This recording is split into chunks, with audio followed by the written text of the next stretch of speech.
November 26th, 2010.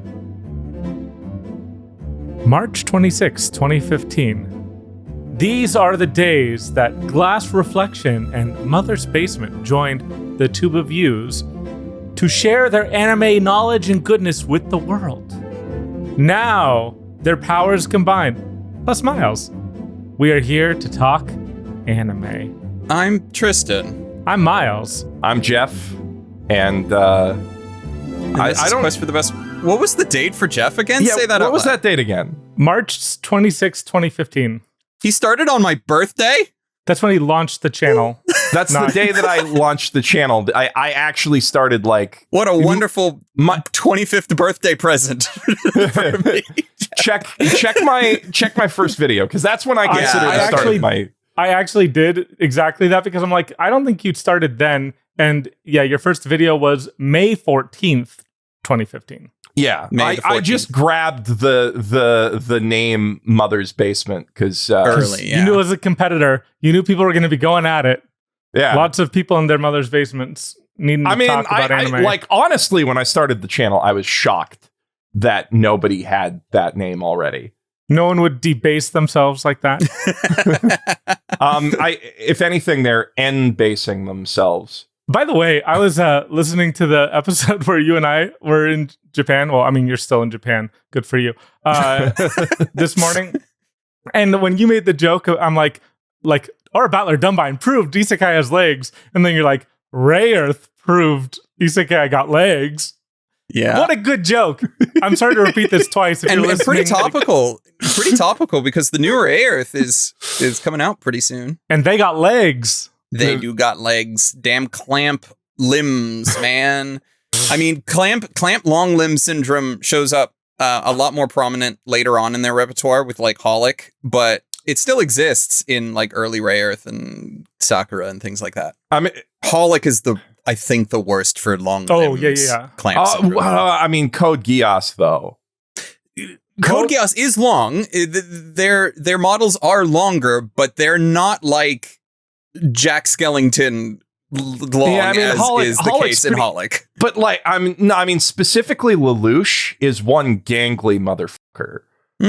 Well, I actually think that Suzaku's more gangly than Lelouch.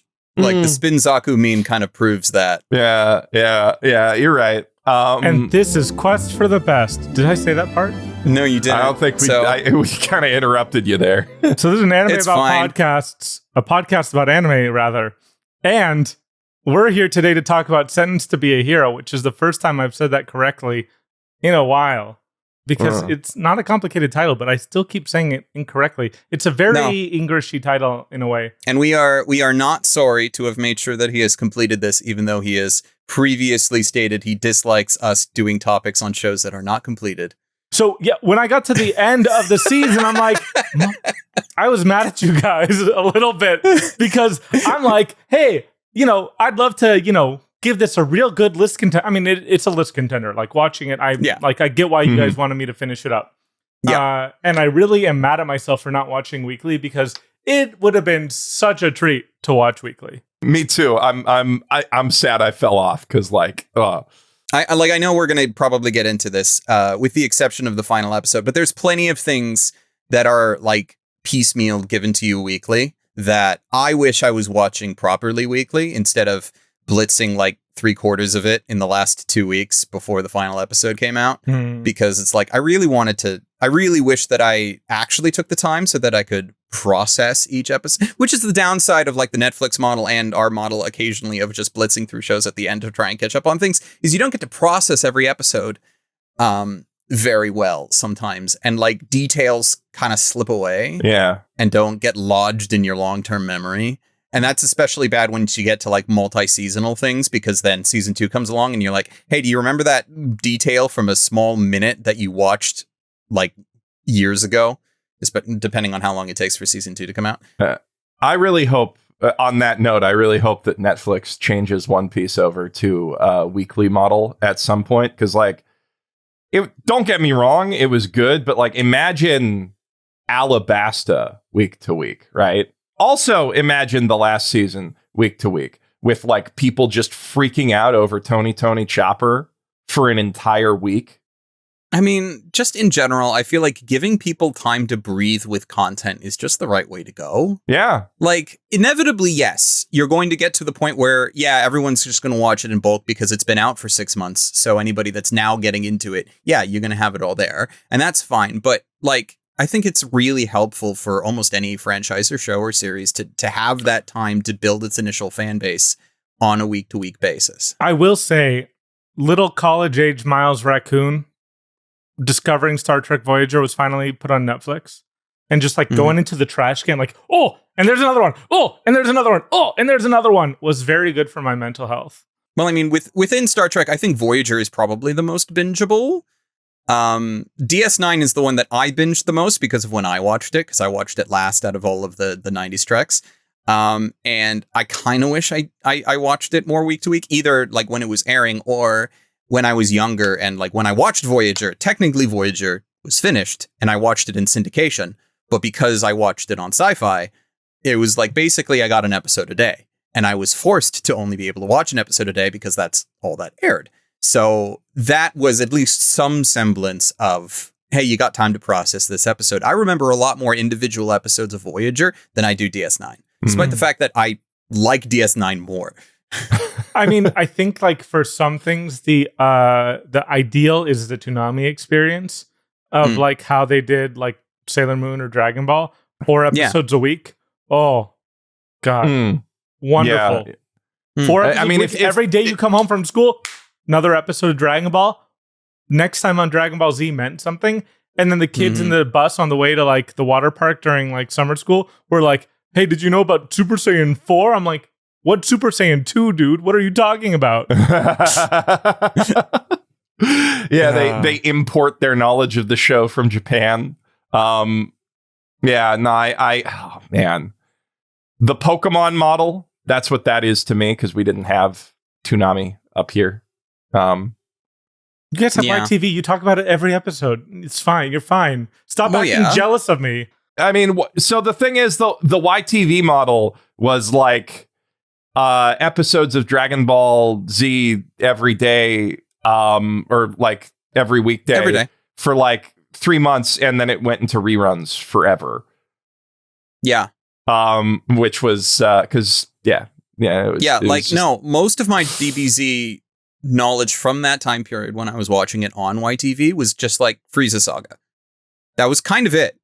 Because in the time that I was watching it, it would like do Frieza Saga, and then it would like restart with Frieza Saga.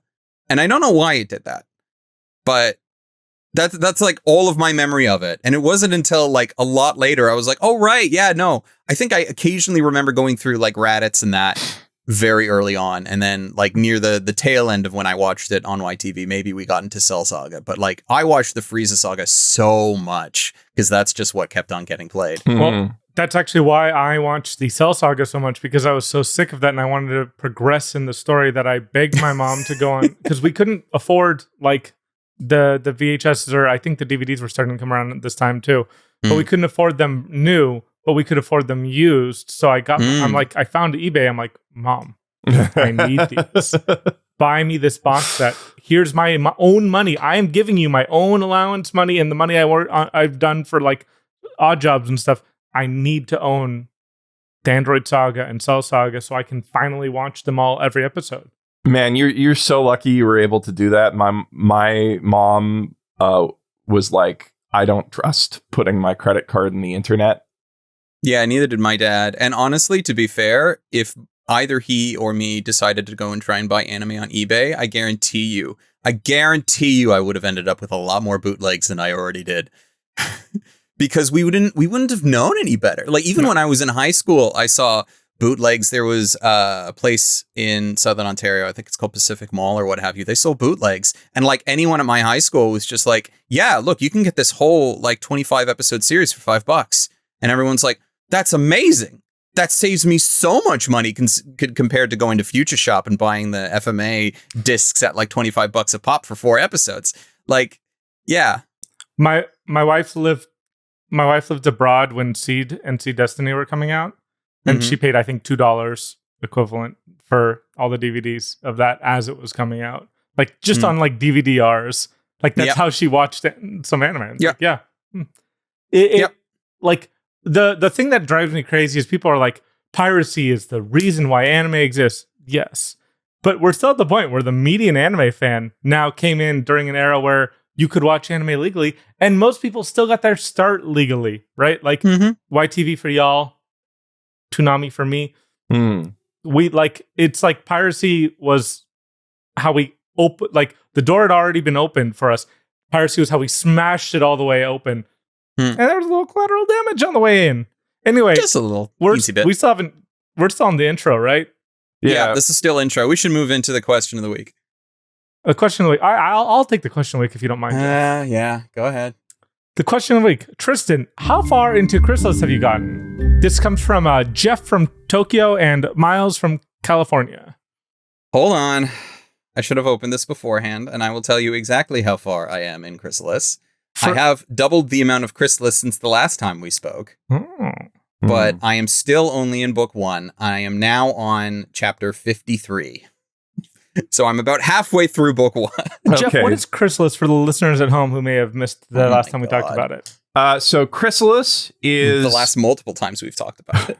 Chrysalis is the story of a young man named Anthony who gets reincarnated as an ant. As a big monster ant in a massive planet-sized dungeon, and basically just tries to survive and thrive as his best ant self whilst being hunted by other monsters and humans who... literally everything that is not also an ant. Yes, literally everything that is not also an ant.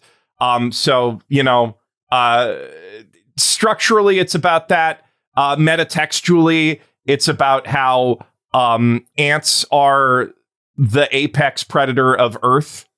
And if they were bigger, humanity would be doomed. But also humanity would not be doomed. And in fact, we would go into a glorious golden age of mutual cooperation.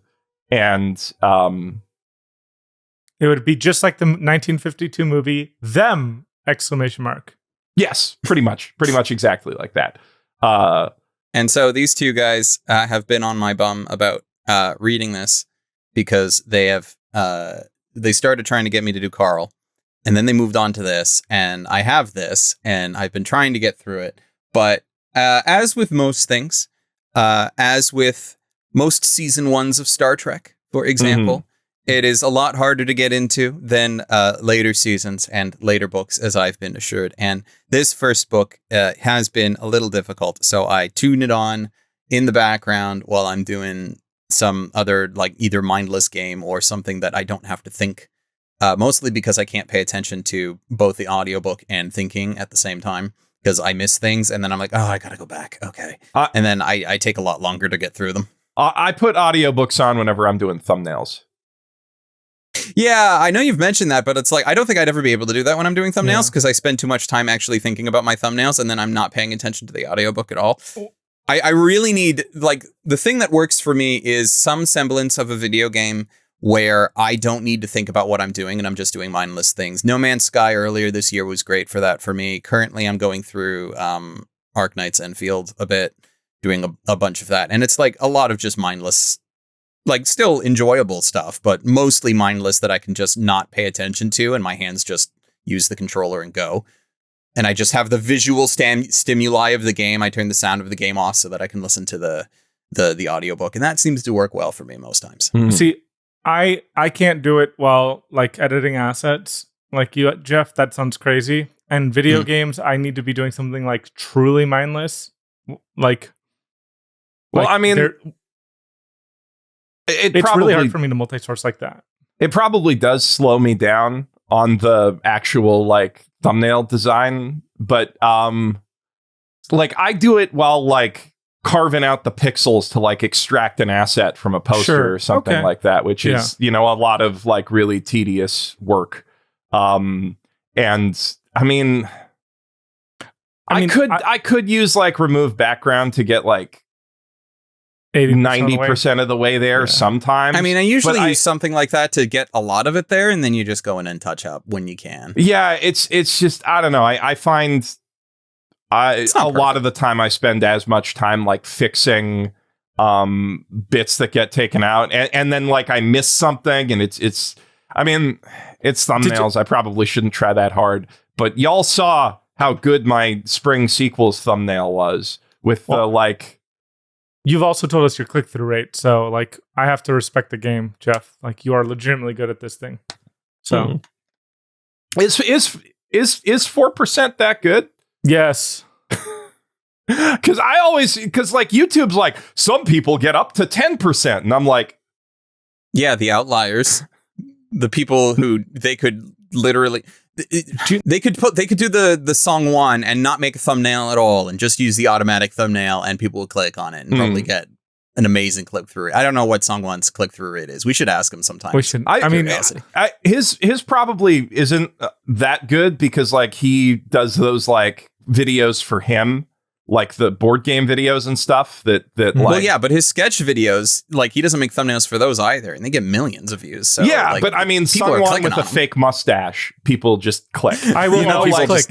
They know they're gonna laugh, right? Yeah. It's kind of like, you know, like Charlie, Moist Critical can just put his face in. That is what he does. Yes. Anything, and people will click it because they're just always interested in his opinion, even if they don't know what the opinion's about because the title is super vague. It's good. So the thing is, Charlie, or the people that just like, I'm sorry.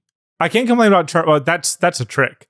I can't complain about Charlie because half the time when he does like the most vague post to King shit of all, like it's to promote anime. So like, who like. Is this not a net positive for the world that he's being like this? Man, the vague thumbnail game where you're like, oh, no, my channel's in trouble, or like, oh, I'm sorry, or something like that, right? Like, I hate that, right? Because that is legitimately just like banking on your audience's goodwill toward you in order to like... there's that, but I also just generally dislike vagueness. Like, if I look at a thumbnail and a title and I don't know what that video is about, I am now less likely to click on it because I'm like, I don't know what that's about. I don't care. You're not a very good YouTube viewer. Apparently not, but I don't like that. I'm like, I'd like people to know what, like, how maybe dare not. You? So when I'm doing like a video that is essentially my opinion on a thing, I want them to know what the thing is that I have an opinion on, but I don't necessarily want to spoil what the opinion is. Occasionally that works, like to say, hey, is this good? And then there's a giant no in the thumbnail. I think that works out fine. But like, I prefer to give enough information in the thumbnail and the video rather than just be vague all the time. Because if you're vague all the time, nobody knows what the hell you're talking about ever, and maybe they'll never click. Yeah, that's my mindset on it, which is probably false. Can I give and does not work with the algorithm anymore. Can I give you a cynical reaction to that? Sure. What is your cynical reaction? Those people don't know what they're talking about anyway. So like, why? How can they communicate what they know what they're talking about if they don't know? Mm-hmm. It's fair. I mean, yeah, that's when you talk about vague thumbnails, the thing that comes to mind for me is like, because I pay attention to, you know, the field of YouTubers that, you know, we're in, right? And I remember when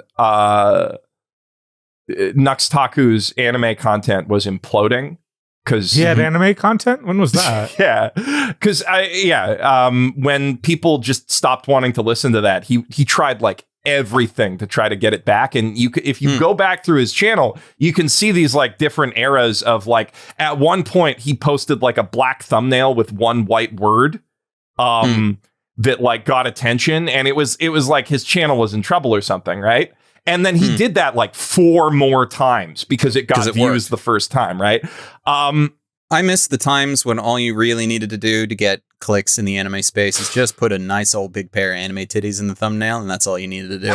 Those were the days. Those were the days. They don't even let you put anime titties in the thumbnail now half the time. I saw someone... Please go ahead, Geoff. No, me pretending to be. I mean, not. Well, I pretending. was trying to help you. Yes, it was a little upsetting, but I appreciate your the. I saw someone recently saying like it's amazing how no one complains about Misty anymore, and it's like correct. That's because he is not around anymore. Yeah, the YouTube meta has changed significantly, and Tristan's been through all of it now. Yeah. I am an old taku now. I am super old. I don't know why I'm still here. We're grateful that you are, though. Thank you. Everybody is grateful that you are.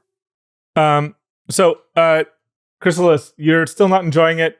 First book problems. This is book 8 because you're addicted. Why is it so big? The funny thing is, Rhino Z for you Canadians, excuse me. Yes, Rhino Z. Well, no, if he's American, I can respect saying Z because that's his name and how he pronounces it. He's British. Oh, he's British. Then screw it. It's Z. By the way, I think it's tacky when you go by a screen name. I like. Do you know how much it actually took me to emotionally and mentally prepare for Ant Isekai in the first place because he's called name. Rhino Z. Rhino Z. Yeah. Or Rhino Z. Do the British say Z or Z? I forget. Do the British say Z or Z? Usually Z. I'm pretty okay. Yeah, British Rhino is Z. usually Z. It's because he had built up his like railroad following and he wanted to keep it consistent. I get that. It's kind of like what's it called? The John dies at the end. They used to be faux written in first person, like, and it was the main character's name as the author. Would you have been fine if he had like first name quotation Rhino Z last name? That would be great. Yeah. That's okay. Fine. That's kind of what I was hoping he would do. Anyway, his other series. John dies at the end. That's also because it was his pen name on Cracked. Yeah, that's my point. Yeah. It's like he had like an online persona, and the John dies at the end books were Jason Pargren is his Jason Park. He makes great TikToks. He does, and I've now read all of his books. I think they're very fine. Yeah, he's a really good author. He's a very good author. And a really good comedian. He follows me on Twitter, actually. I don't know if anywhere else, but he's like my favorite TikTok account, legitimately, because he has like this cultural analysis that is very sober, but like he's so fundamentally funny as a person that even when he's not making jokes, it's like, yeah, no, this is good. Like you can tell he is a comedy writer at heart. But Rhino Z is good, but also Chrysalis book 1 is his weakest. I have now read like all of the Book of the Dead, which I actually think is much better than Chrysalis. And I do recommend it to people who want to read about a necromancer. And it actually has some interesting similarities to today's topic in terms of the world building and the lore and the brands that it's kind of cool. Similarities. I should definitely check that out. And all the issues I had with the writing, because I don't think the writing in this is bad or anything. It's just I don't like first person, and also it's first person like it's present tense, which is that a problem that's for you, challenging. Tristan? Is that a problem for you, Tristan, when you're reading it? First person? No, the present tense. Oh, the present tense. So like when Anthony's going around being, oh, okay, I guess I'm going to go off and do this thing. Hello, you chicky bugger. Take an acid to the face. Like that, where he's basically just talking to himself. I'm fine with that. Yeah.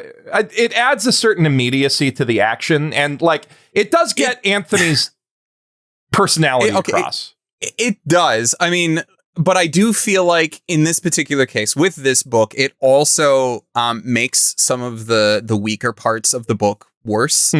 Like, I don't need to hear him scream in pain every time he gets a mutation because it's so goddamn itchy. Like, that runs its course pretty quickly. The fact that it just keeps happening and it's like, okay, it's like a running gag at this point. I get it. Can we move on? I would love it if they stopped acknowledging that it continues forever. Forever. I do find it. I do. Yeah, find, Geoff likes it. I don't like the gag itself is like it's whatever. It's just a fun little, it adds to the rhythm of the like, okay, now we're done with the mutation chapter. We'll do this little gag and we'll move on. But I like the running joke that it seems like he's the only one in the entire dungeon that has this problem. And he keeps asking other people and they're like, what? It's like Gandalf has a problem with him specifically. Yeah. No, it's just a funny little like quirk. Has it gotten any better though, Tristan? It has slowly gotten better, I think. I'll take it. I'm waiting to see. So where I stopped is shortly after he has found the colony. Mm-hmm. But we haven't delved into any colony dynamics yet. He's not really talking to anyone. He hasn't quite figured things out. He's like, oh, I guess I should be a worker ant and figure out how to support the colony. I'm also going to kill these things and keep them to myself because I'm going to do that. And it's more valuable to me. And justification for keeping all this tasty biomass. But like that's where I'm at the moment. Like he's been brought to the colony and there has been at least one emergency that has been dealt with since finding and meeting up with the colony. And that is where I am at in book 1. Has he been thwacked yet? I mean, arguably he gets thwacked. No, you would know what I mean when I say then thwacked. I don't think that's he's so close. He's so close. Okay. You're getting close to like the once the relationships start developing and he has no relationship with anyone. He's just like, okay, I guess this is what we do. I have all these weird ant instincts that explain what I need to do. Okay, I'm just going to follow them and we're going to see where this goes. It's such a slow burn to get to the part of the book where he's like interacting with other people on a regular basis. Like for now, it's really just Tiny, and Tiny is barely sentient. So Tiny's like not sentient at all. Well, he will continue to be barely sentient. That's Tiny's thing. That's his okay. Tiny Smash. Yeah, no. Once he like develops his pheromone gland, that is kind of the like how he talks to other ants. Yeah, and then like okay, no, it's fine. Yeah. I mean, but I'll get there. I do agree with you that it is like a slow burn to get to the good stuff. So, I mean, but that's like the case with a lot of things. Like my first time going through the Dresdens, I don't think I enjoyed book 1 all that much. It's usually like you need to give them you need to give people time to like figure out what the hell they want to do. There is very few things that are like fully formed out of the gate. And most of the time, I think it's either due to luck, magic, or your name is Patrick Rothfuss. That's kind of it. Carl's pretty fully formed out of the gate. But I mean, Carl is also not his first book. And also Carl is something where I say it gets good by book 3. Well, Carl has a tutorial, but the tutorial is also good. It's just... The tutorial is good. Yeah, the first book is still fun and enjoyable. Yeah, but it doesn't get to its like true complexity. But I mean, that's separate from like figuring out what it is. That's like the on-ramp, right? You need... And like we talked about last week, or in the Japan episode, sorry, Tristan, there are hints very early on of the depth, which you don't necessarily get those same hints in... No, like you really do get to like, ooh, you got that little peek behind the curtain and you realize that, oh, there's a lot more here, which you don't get in Chrysalis. Mm-hmm. You honestly get that like right in the first chapter of Carl with the like, I don't do drama stuff at the very beginning. Like they get through it very quickly, but there's a lot of like subtle things about the kind of guy Carl is that like get built on. But yeah, Chrysalis, I don't know. A lot of these do have that slow burn problem, although I will say that Chrysalis is a much more enjoyable slow burn than the early chapters of He Who Fights with Monsters. Oh, yeah. Which, like, you got to get through... I mean, there are character interactions, but you've got to get through, like... Feels like feels like 20 chapters of him just fumbling around in the desert before the character interactions start. It's shorter, now that but I'm it doesn't thinking feel about it shorter. a bit more. Now that I'm thinking about it a bit more, I feel like this exists even with like some of my favorite fantasy authors. So like, I love Discworld. You won't catch me rereading a lot of early Discworld. I think the earliest I might go back is Mort, but like, I don't particularly like The Color of Magic or The Light Fantastic. It's probably why I've never enjoyed the Rincewind saga in general. Equal Rights is okay, but definitely not the best start for the witches. Mort is good. I think Mort's good, and then Guards is the best place to start. But I just love. Well, I really think that's the reason that like people love the City Watch the most out of all of the Discworld is just because like by the time he started writing the story, it has the best start. Yeah, like it's not only like the best start, but it's the easiest to explain because even with like Mort's a good book, but like Mort doesn't necessarily go anywhere because technically the continuation of Mort goes in with Susan, but Susan's not in Mort. She's not born yet. Yeah. So that's like, it's like a precursor, but it's also you can the same way. You can jump right into the Susan books and like not. Oh yeah, you can skip Mort entirely if you want to. Yeah. Like it's still a good book, and I don't necessarily recommend you to skip it and jump straight to Hogfather. No, Hogfather. No, Hogfather's not first. It's not Thief of Time. That's one of the last ones. No, it's I'm annoyed at myself that I don't remember this. Yeah. Oh shit! I'm gonna look it up.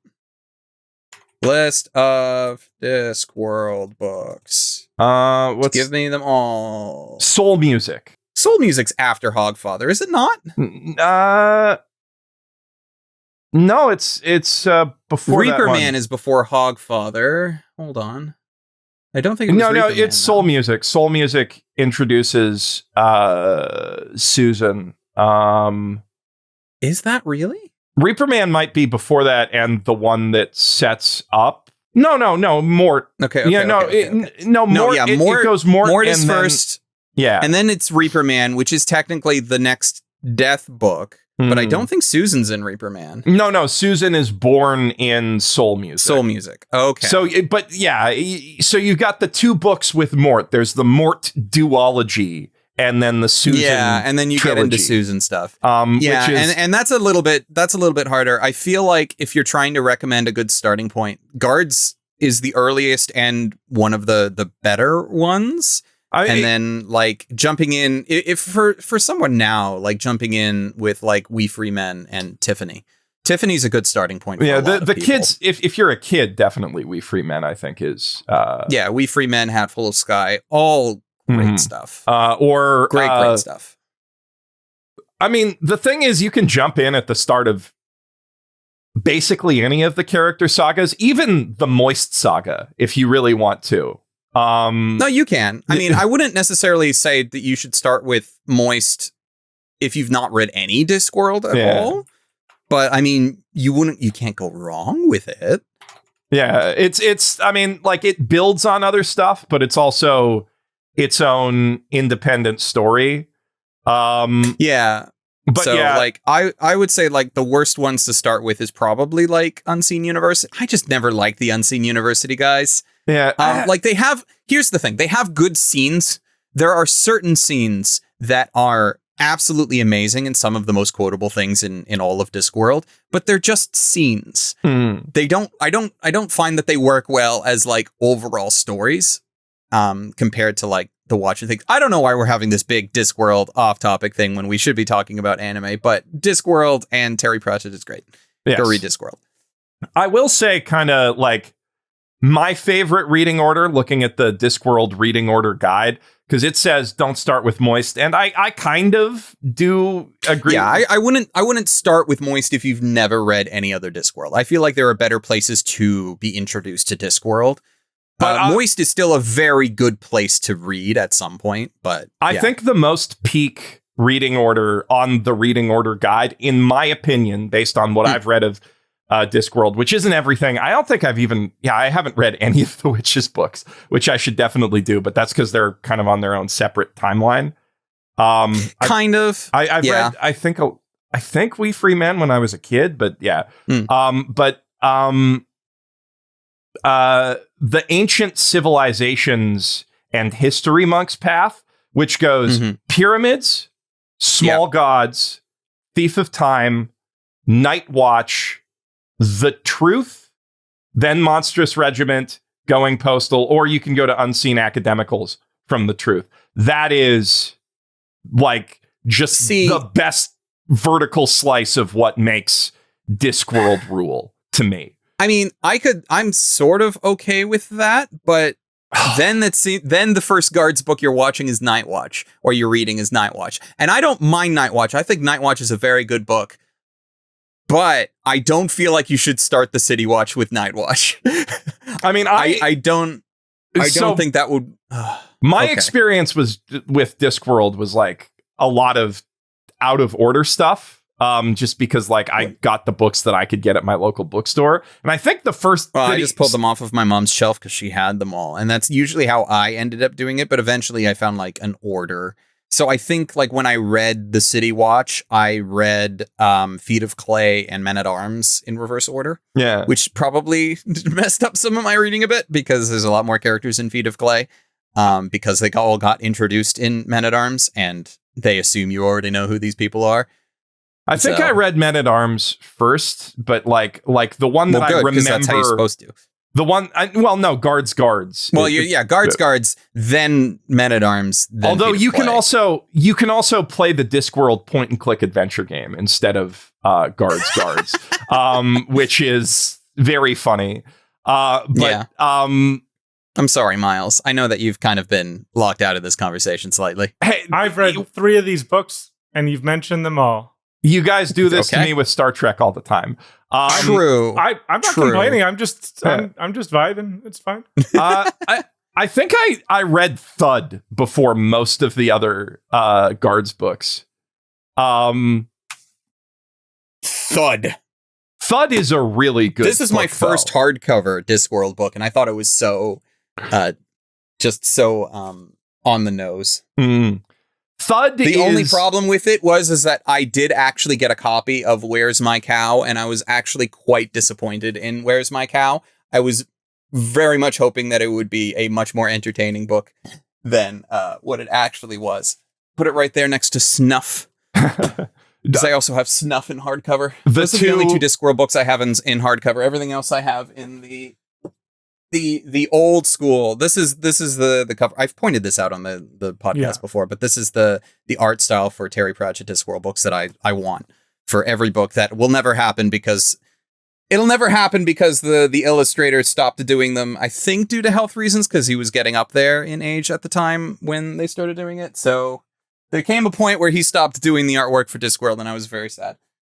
But okay, so we should move on. Yeah, ants. Read more ants. I'm glad that you're getting to the point where ants are good. And with that, we're going to move into our side quest, which this week involves us doing a social media trend where people go to this Grids Fun website and then fill in this chart about their anime and their anime history and things that they like very specifically. And the 3 of us have completed it. And we are going to compare. I don't know how you guys want to go through this. I think Did you want to go like category by category? Did you want to go to each chart? Or okay. And if you are a follower of Geoff Mother's Basement Thew on social media, you may have seen his already. But Tristan and I's are brand new, and Geoff's also going to give you some context and insights. So this is going to be fun. Let's try and get through this reasonably quickly without getting off the rails. Because there are 15 categories, and I do want to talk about all of them. Yes. At least a little bit. So where do we want to start? I think the easiest and the quickest to get through is favorite anime, because I honestly feel like we have covered most of this in episodes prior. We've all talked about our favorite anime, even if we haven't had a dedicated episode on Geoff's yet. Because mine's the trickiest, but also the only one that, I mean, I guess Pat Labor's technically finished. even though they're making more pat labor right now. But Oshi's pat labor is finished. Yeah, Oshi's pat labor is finished.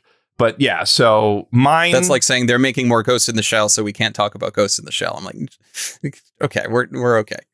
My favorite's Mob Psycho 100. Woo! Mm-hmm. Which is, I mean, it's peak. It is simply peak. Very good. Mm-hmm. And Tristan is Freerin. Yeah, and mine is Freerin, because of course it is. Because of course it is. All of us have a different best story than favorite anime, which I think says something. Well, I kind of looked at it as like the favorite anime is like the best all-encompassing part. So it's like there might be things with better story, but not like a better combination of factors. That's kind of how I was looking at it. Yeah. People might look at it differently, but... Favorite anime is also like, it's what speaks to you the most, right? It's not like, it's not best anime. Those are two very different things. Although in my not case... for me. Yeah. In my case, it's both. But... in all three of our cases, apparently it is both. But like favorite and best anime aren't necessarily the same thing. Yeah, they can be separated. Like there have been periods in my anime watching career where they were not the same thing. Mm-hmm. I'm the number one Shirobako guy, like that's not the best anime of all time. It's just, one I hold very dearly. It might actually be on this list higher than me. Yeah, it might actually be your favorite. I know you put Pat Labor there, but I feel like Shirobako is more your favorite. I'm not mad about it. God, we were so when we were in Japan, I brought most of the team with me for Anime Japan. Also just because like we're all remote, so we don't get a chance to work together. And the newbie on the team, she's like, "Why is the company called White Box?" And I'm like, "Oh, all right. I guess I didn't tell you this story. You poor baby." The crazy thing is, she had been watching Shirobako as she applied for the job. Okay. Serendipity. What? That's crazy. So yeah, my company, White Box Entertainment, the name comes from Shirobako. White Box. It was a temp holder, like a placeholder name, and then all of a sudden, like people kept hiring me to do stuff, so I had to keep it. That's the way it goes. And then in best story, we have talked about 2 out of 3 of our best stories. Mm-hmm. Yeah. So Geoff has Odd Taxi, which we had a wonderful episode about. One of the best stories. Yeah. Good choice. Yeah. Just some of the best writing. Yep. Miles' best story is Wings of Omianes, which we've also had a wonderful episode on. Mm-hmm. And we have spent some time with. Mine was Clannad After Story, and it is here, and I hope it will stay, even though it has been a decade since I've watched it, and I am, as I think I have mentioned on this podcast before, I am terrified to rewatch it, only to find out that I do not agree with my 10-year past self on how good it was. So I'm still having it there, because I haven't been proven wrong yet. We'll see. Fingers crossed. Fingers crossed. As a famous YouTuber once said, hold on, I had the quote ready. As a famous YouTuber once said, where is it? It's got to be one of our quotes. I'm waiting. Oh my God. I'm so sorry. I had this prepared, and then it's a fandom page, so it like reloaded and it's all messed Fandom? up. Oh no, there I go, spreading my opinion again. It's on your YouTube Wikia page. Tristan. Mine? Yes. Did they cite when did I say that? Did they cite where that quote's from? Oh, there I go, spreading my opinion again. I distinctly remember you having said that at one point in one of the videos. I mean, it sounds like something I would say. It does sound like I have just no idea what the context is. Oh, there I go, spreading my opinion again. Yeah, okay. I will say for the next one, favorite art style, this was the one that I filled in last because I had the hardest time trying to really nail down what I considered to be my favorite art style. I don't know if you guys had the same semblance of problem with that with your 2 entries. Well, I just was going back and forth between Makia and Macross, and I'm like, yeah, the duality of man. I put Macross. Like original Macross. Do you remember Love era Macross? Yeah, I mean... I don't know, like I wouldn't mind putting like Megazone 2-3 either, to be honest. Like I could put a lot of different things of that period. Because like I sat there trying to be like, did I want to try and find something that was very unique? And that's why I like it a lot. But the original Arslan OVA. Yeah, I struggled on art style. Like I thought about like a lot of different options for it, right? You know, like there's a bunch of stuff that speaks to me. Gankutsuo speaks to me. I could. I didn't even remember Gankutsuo. Yeah. If there was specifically like favorite backgrounds, I think I would have definitely picked Gankutsuo. I don't know if I like character designs as much as other things compared to Gankutsuo, but backgrounds and like general atmosphere and setting, Gankutsuo. But also early Hosoda style, it really appeals to me. You know, like I could pick, you know, Summer Wars, Girl Who Left Through Time, our war game. The way he does colors, the things that we've looked at, But like I just like I kept coming back to Cardcaptor Sakura. I think it's just one of 90s clamp. It's 90s clamp, man. I thought that was a very big brain take of yours, Geoff. Oh, thank you. It's such a vibe. It's really just an immaculate vibe. The backgrounds are amazing. The like color of the cells themselves is really gorgeous. The character designs are super cute. It's like the fact that it still is cell animation. Yeah. It's just quintessential good anime looks to me, right? And you know, I was thinking about like I do like the deviations a lot, but I wanted something that captures everything that just I like about looking at anime. Because, you know, obviously if I didn't like the typical anime look, I wouldn't be doing this job. But there are a lot of good options. I mean, you say that. How many people who talk about YouTube on like social media for a living do not like the median anime? Most of them. I don't think most of them. Like, I don't think any of the three of us likes anime for the sake of it being anime. Like, we don't like something just because it's anime. But we also I used to.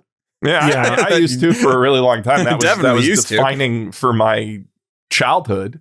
Mm-hmm. But we don't now. And also, more importantly, we still like almost like more anime than we dislike. And you all watch everything, and I watch enough. So enough. I'm just saying, like, you're doing the work. Biggest personal impact. Go ahead. Oh, I was just wanting to explain very quickly my favorite art style pick, which is I picked Violet Evergarden in, and really I could have picked any like 2010s Kyoto Annie, because really that's the vibe that I really enjoy. Is so like Hyoka, Disappearance, yeah. Disappearance. Well, Disappearance is 2010, so it's like really solidified there. I think Disappearance was a step up from OG Haruhi and even season 2 Oh my Haruhi. god, yeah. So like that was kind of where it started, but then like there was that there was the theme park anime that had Amaburi. I don't remember. Amagi Brilliant Park. Amagi Brilliant Park, starring. I love the style, starring Kanye West and 50 Cent. But it's like that era of Kyoto Annie, and then it just kind of solidified into Evergarden. For the listeners at home, the two main characters are actually called Kanye West and 50 Cent. Or Kanye Seiya and Izumi Sento, which is just such a... and their personalities are also based on the rappers, which is just... kind of hilarious if you look at their character designs. Because they're love interests, and that honestly really tracks with 50 Cent and Kanye. Okay, so Miles, you were talking about biggest personal impact. Oh, I put One Piece. I've talked about it enough. Well, yes. Yeah, One Piece. I mean, like, it changed the trajectory of your whole life, but we have talked about it a lot. Yes, we have. Erased, Geoff. You put an Erased. Yeah, because that's... for biggest personal impact. That's the anime that helped me meet my wife. Get in with Miles specifically and Crunchyroll in general. It was also like one of the first things that I really like went deep on doing essays about. You know, it definitely changed the trajectory of my whole career. Like it's just undeniable that it did the most to change my life. Mm-hmm. Love that anime. Even with the ending being what it is. Yeah. As good as it can be for the length that the show is.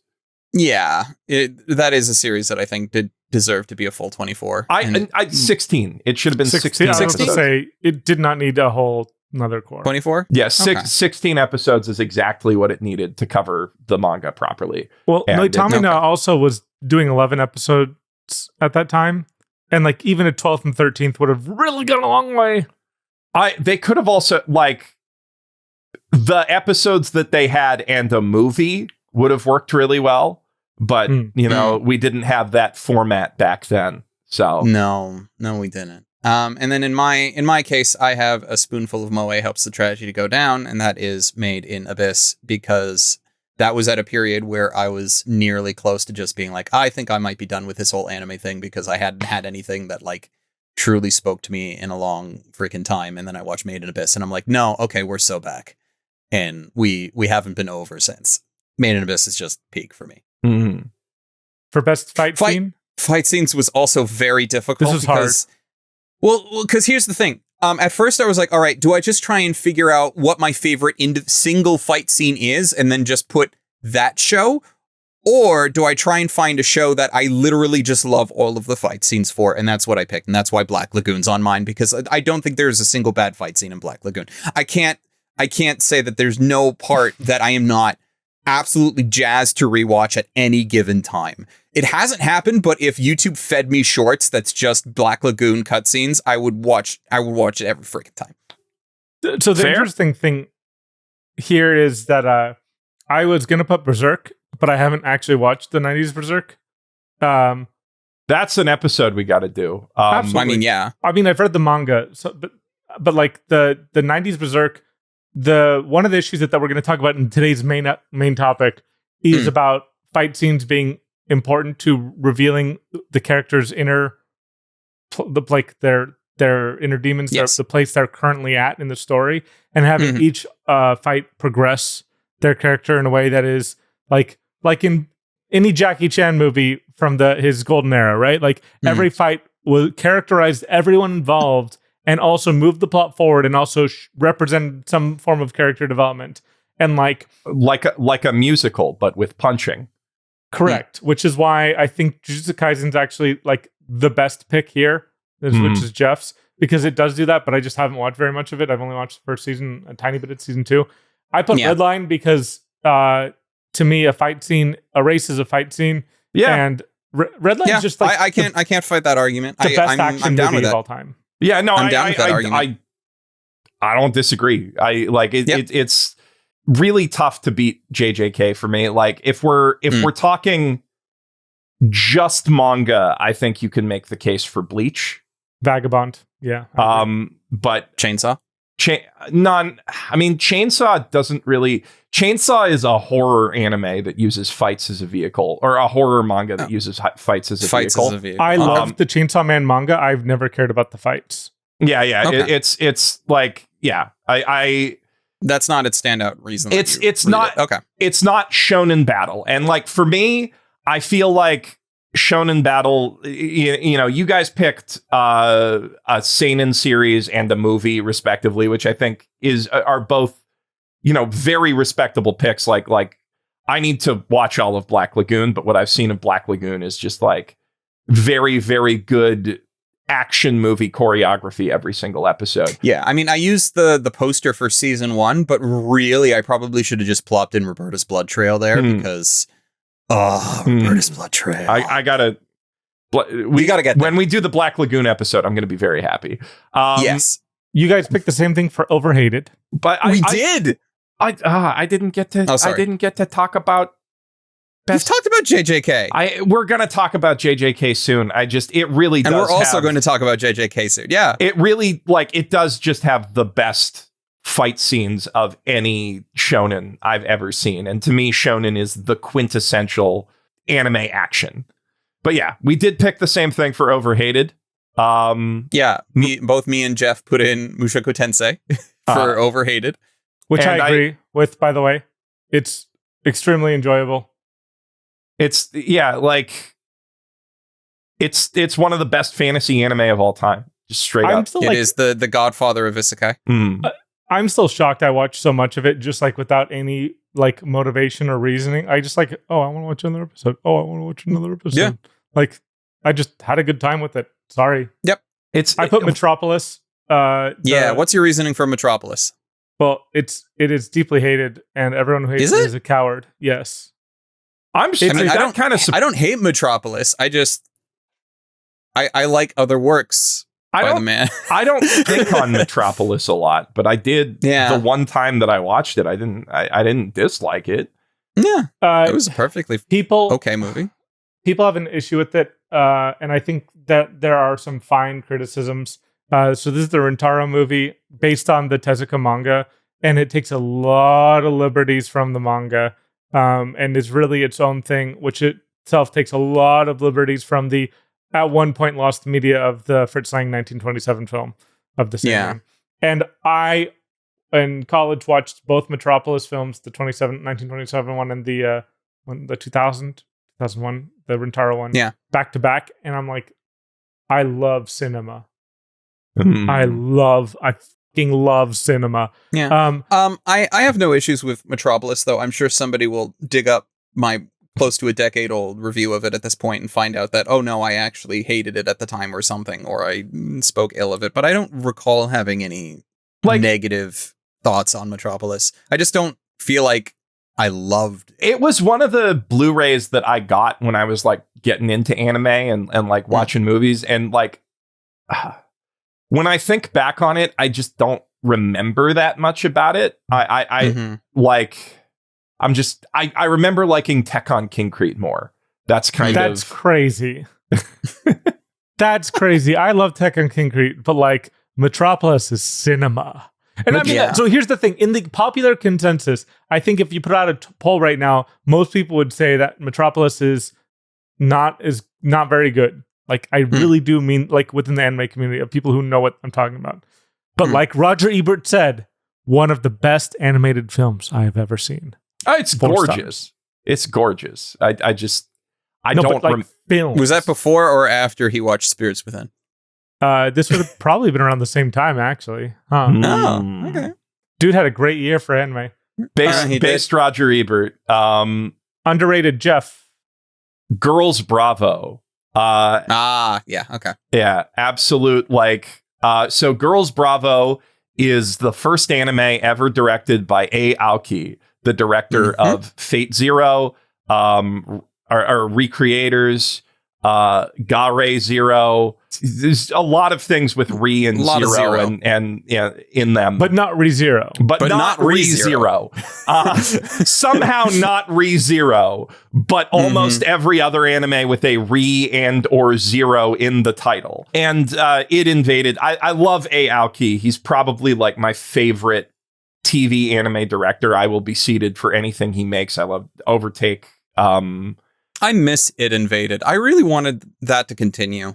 Yeah. I thought that was an extremely solid like first season, and I was really hoping that they would do more. Hot take, better than Psycho-Pass. Well, Psycho-Pass had a really strong season 1, and then Urabuchi left and wasn't really involved in anything else, and then they tried to do a different thing for season 2, and then it didn't work, and then they're like, all right, no, scrap the whole thing. We're going to bring in a new cast in the same world, and also didn't work. Also didn't do that well. Psycho-Pass was just one of those, we're just going to keep trying to do this because season 1 worked so well, and they just tried to continually remake the sauce by reheating it in the microwave, and it just didn't work. The Ghost in the Shell problem. Yeah, well, Ghost in the Shell has had different successes at different times with different people. But there's a lot of problems with Ghost in the Shell trying to recreate Oshi in the shell, I feel like. It benefited from that in some ways, too. It did. Sack is really good, but like... Hence, wonderful segue, because Sack is my underrated. That's a good pick. And the main reason I put it there for underrated is because when you do talk about Ghost in the Shells, and you're talking about good Ghost in the Shells, you are more likely, I think, to find someone who's going to bring up Oshi in both 95 and Innocence than you are going to for Sack. And I could be wrong, but... I feel like that is definitely the case. And now with new Ghost in the Shell, the Science Star Ghost in the Shell coming out, if that is anywhere as good as we are hoping it is, it might supersede SAC. Whether or not it supersedes the Oshii films, who knows? And then once again, SAC will be even further underrated. And I'm happy with that pick. It's a good pick. One of my best friends, SAC, is like his favorite anime. So I always feel it's in my top 5. Why is it underrated? But no, you're right. It is. And I put Makia, which is a 10 out of 10. Yep. I remember seeing it for a second time with Quack, and we were both just sobbing the entire time with a bunch of people who didn't cry at all. And that's the problem. How the do you go to that movie and not cry? People don't love their moms. That's it. Is it a melodrama? Sure. Anyway, the fact that it's not on every top 10 list of anime ever is how I know it's underrated. And the same goes for Girls Bravo, which has the greatest fight scenes in any harem anime, including the ones that are about fighting. So for overrated, we each picked different things. 2 of us picked Shonen, and Miles picked Your Name, which fair. You can valid. I originally put Kaguya, and I'm like, I don't even feel this strongly about this. Miles, I would reach through the computer and beat the shit out of you. The thing is, it's not even I don't even it is overrated by my accounts, but not by that much. It's a pretty good anime. The interesting thing, Miles, is I put Demon Slayer.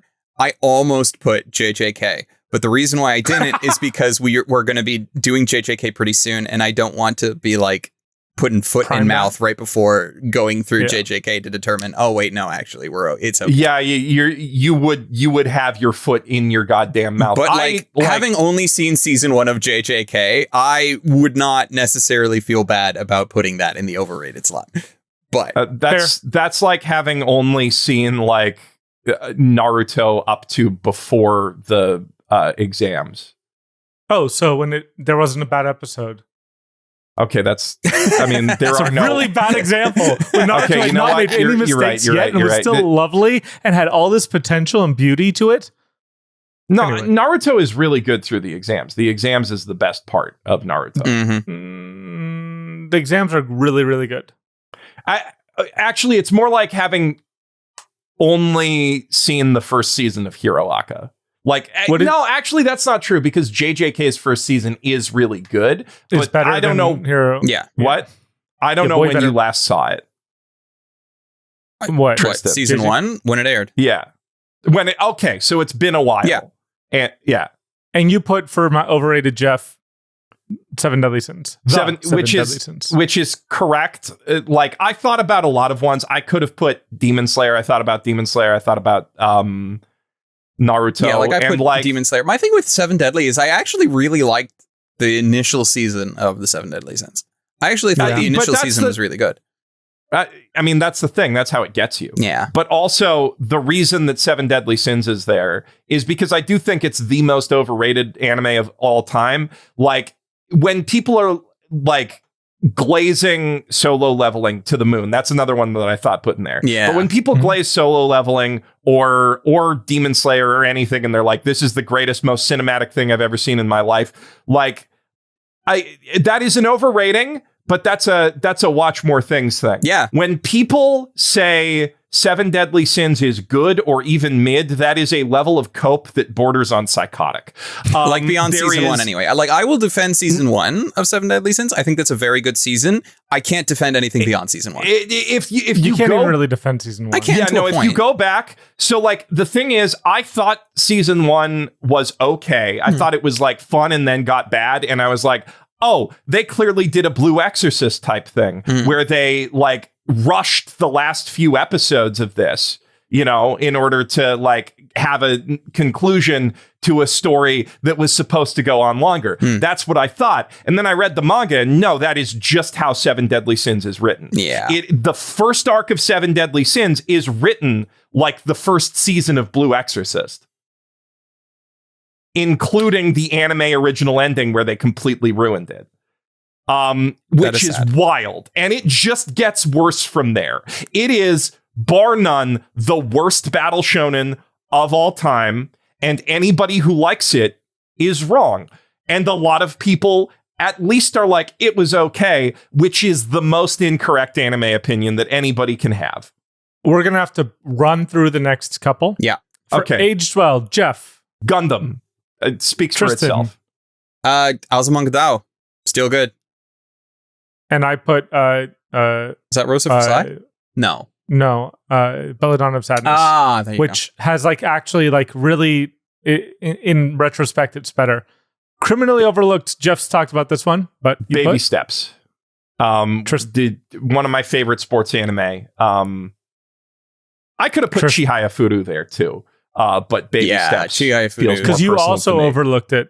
I also overlooked Chihaya Furu for a really long time. It is definitely something there. I put in Princess Tutu as not the initial starter of Magical Girls Go Dark, but definitely one of the early moments of Magical Girls Go Dark by the first person to ever do it. I mean, objectively, no. But I know you have the whole chart. I know. I've seen it. I've seen your chart. And I put Aura Butler Dunbine because everyone loves Gundam, but Tomino did a bunch of other cool stuff. That is not Gundam. Yeah, fair enough. That is not Gundam, and it's all good. Cool. Favorite protagonist? I mean, I wouldn't say it's all good, man. Garzy's wing is right there. Don't make me defend Bison Wells. That's also part of the Dunbine universe. So, like, it is technically part of Dunbine. It is. I mean, it's so bad it's good. In that sense, it is all good. We all like watching a good dumpster fire. Wings of Reen is so bad. It's like Garzy's wing if it was not fun to watch. Yeah. Yeah, people like talking about Garzy's wing.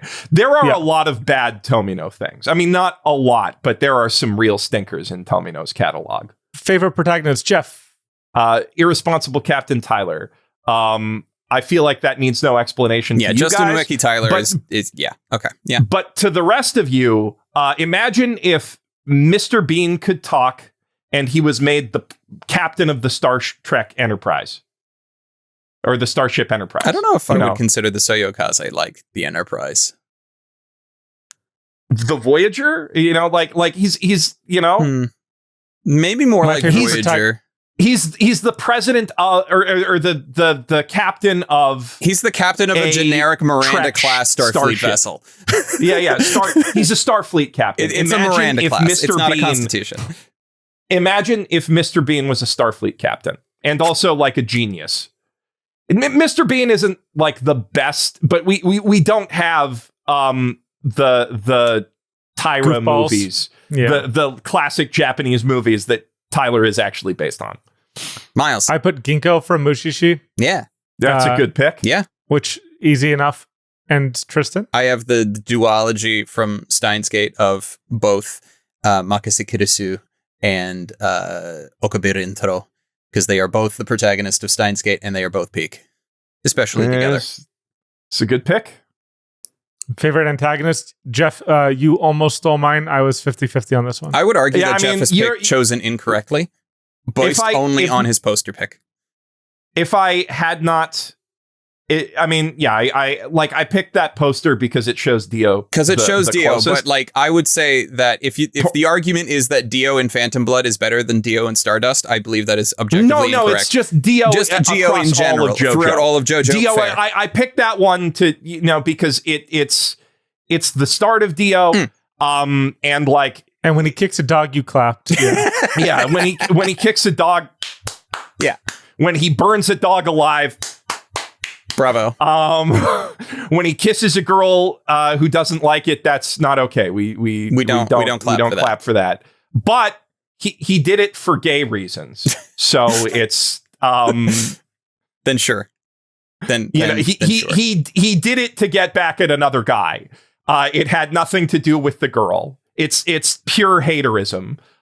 He is arguably the greatest hater in all of anime. You picked the other one I was thinking about for that, but I already had Gundam. You already had in Gundam, in my aged well, and Char Aznable. I've talked about him in almost every question of the week for a reason. For a very good reason. He's just one of the greatest characters ever in general. Mm-hmm. Arguably the protagonist of UC Gundam. I mean, at the I don't same feel like time as that's an being the the Messiah. antagonist. I believe The he is the Messiah. protagonist. He's just not the POV character most times. That's just the thing. Man, I wish you guys had played the Legend of Robot Heroes Wars. series. Oh. No, the Legend of Heroes series, because Olivier is kind of similar in that, where he's not the main character of any game, but he is the protagonist of the overall saga. And he's like Char if he was a good guy. Aggressively bisexual and foppish in the most charming way possible, except Char is like that and also a Machiavellian supervillain. Lovely. But I shouldn't be talking about why Char's so great. You should be talking about why Char's so great. I have Miles. every week. I don't need to. Yeah. You also just said it pretty well right there. So, Tristan, your favorite antagonist? I recently, I can't remember which episode it was, but it was somewhat recently. I ended up bringing up Johann Liebert from Monster as best antagonist, and he barely shows up, and he doesn't need to, and that's how good he is. He's the perfect antagonist that you don't even need to see on screen for him to do everything that he needs to do perfectly, and it's amazing. And we will get to Monster very, very soon. Unfortunately, I'm the only one that picked the objectively best correct answer for best soundtrack, being Interstellar 5555, because its entire soundtrack is just Daft Punk Discovery, which we've already determined and agreed upon is peak as a soundtrack. And if you want to listen to us talk about this more, you can listen to our bonus episode. Anyway, Daft Punk Discovery, best soundtrack. I will take no arguments. Best romance, Geoff. Wait, no. Hold up. They can Hold listen. up. No, He said they I'm can listen taking to the no bonus. arguments. Nujabes from Samurai Champloo. Excuse me. You're Come undermining on my now. sales pitch here. We talk about this in the bonus episode, which we recorded last night. Okay. I just... Best romance, Geoff. Kaguya-sama. Fair. I put Nodame. I completely forgot about Nodame. I wish I didn't. But also, it has literally been close to 2 decades since I watched it. I don't remember when it came out, but I watched it airing. 2006 or 7. Yeah, so it's been about 20 years now since I've watched it. Mm-hmm. I need to rewatch it. Like, all I remember from it, like literally all I remember from it, is when the two of them are on the subway and Nodame is desperately trying to memorize the musical piece before her performance, only to start doing her performance and halfway through ended up doing like the Nokia ringtone because someone on the subway, their phone went off while she was trying to memorize the music. So it got lodged in her head of that's where the music obviously has to go. It's such a good bit and I love it. And it's the really the only true thing that I remember, that and the OP, season 1's OP. It's a good opening. Yeah. I've listened to it many a time. Mm-hmm. And you put Spice and Wolf, which is a really good pick. Yeah, and I put the new Spice and Wolf in there for the only reason of it'll hopefully actually do the whole goddamn story this time. When they're done with it. And get their daughter in there. Well, I hope. Well, the daughter is Wolf and Parchment. Well, that's a separate thing, and I also hope we get Wolf and Parchment at some point. But I'd like to see Spice and Wolf like actually animated properly, especially the latter half that we didn't get in the OG 2000 version of Spice and Wolf. So I'm looking forward to that when we get to it. As an additional contender to this, I just want to propose.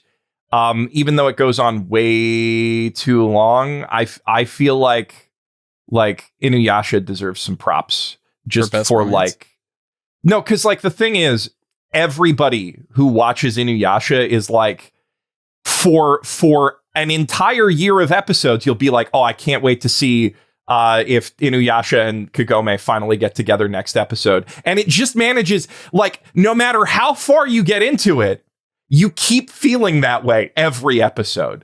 Takahashi's a master. Ranma also. But I mean, I need to finish reading Meisani Koku. I actually do too. That is probably the best romance in all of Probably going to be the anime. best romance once we get there. Yeah, now that I say it, I'm like, that's a big blind spot for me. This last category is one where we're going to, ironically, not talk about them at all. I want to talk about this one. Geoff picked ReZero, which I do talk about all the time. Miles put Shirobako. And Tristan put Read or Die TV. That's our side quest. That is our side quest. We did it. We did it. We should not have had such a complicated question ahead of this also complicated side quest, I feel. Well, the question was actually really answered within 5 minutes, and then we just talked for another 30. We just riffed about other stuff. That's a sample of what we do on our Sunday calls. yes, and our bonus content. Yeah, and our bonus content. A sample. But this is not bonus content. This is a main episode, and today we're talking about what, Tristan? We are talking about one of the better shows of the past anime season. I say one of because, man, last season was really good. This season's also really good, but last season was really good. We're talking about Sentenced to be a Hero, where we are once again subjecting Miles to a show that is unfinished. But if we try to exclude unfinished shows from this list, we wouldn't be talking about Berserk. We wouldn't be talking about One Piece. We wouldn't be talking about a lot of things that don't have an ending. And so we're doing it here anyway. Even though when we were discussing possible things to talk about this week, I think it's the only thing that doesn't have an ending. Well, actually, no, we had Shibu Yugi as a potential as well, and it is also not over, but I mean, nothing based on a light novel is going to be over. No. No. But Tristan, what is this anime about? Sentenced to be a Hero. Oh, God. See, I have a way that I want to describe this show, but it's technically spoilers. Sentenced to be a Hero is a fantasy, not isekai, involving our protagonist who at one point in time committed a horrible and heinous crime that is not immediately brought up, and for his crimes he has been quote unquote sentenced to be a hero, and that is where they do something to you and conscript you to be this kind of magically resurrecting fighter for them to go and be a suicide fighter in all of these dangerous crap that normal people don't want to do or can't survive to do. And they will send you to do that constantly over and over again against the demon lords and the blight that is infecting the planet and the world and their country. And when you die, as long as they can get some part of you back, they will pull your soul from the underworld and dump it either back into whatever part of your body is left, if they can heal it, or, as they have stated, but I don't think that they've actually shown an example of within the show itself, they will dump it into whatever available body they have. They have stated this. That could become an interesting thing at some point in time. But just any bits. It doesn't even have to be a complete body. No, it does not. They can take your body and put in like any bits that you're missing from any criminals that they've killed recently. Yep. They just need some meat, and they don't. I believe they don't actually need your body to bring you back. They don't need your body. They specify that at the start that they don't need your body. That was part of the explanation. We just haven't seen an example of that yet. We haven't actually seen anybody fully die, although nobody's died against the demon lords, is what I'm saying. Nobody's died in combat yet. Not yet. We've been maimed. We had Mr. Mustache, his lordship, his highness, lost a leg. He lost a limb in the caves in the caverns at one point. But no, he hadn't. Nobody had died in combat, as far as we know. There was this one bit around like episode 5 or 6, like the halfway point, where our protagonist kind of woke up, and I feel like the implication was that he died there, but they don't explicitly say that it happened. He just kind of woke up in a hospital bed sort of thing, and Buddy was there with one of the goddesses nearby, and it's like he could have been dragged back, but they don't explicitly state it. And then things that they tell us later kind of leans to the explanation of no, he was fine. He just he's still alive. Yeah. It's an interesting conundrum there, because they can be brought back. Yes. But every time they're brought back, they lose a little bit of themselves on the way back. I think they potentially could lose things on the way back. No, every time they lose a little bit. Yeah. Their memories, they lose some of their memories and who they are.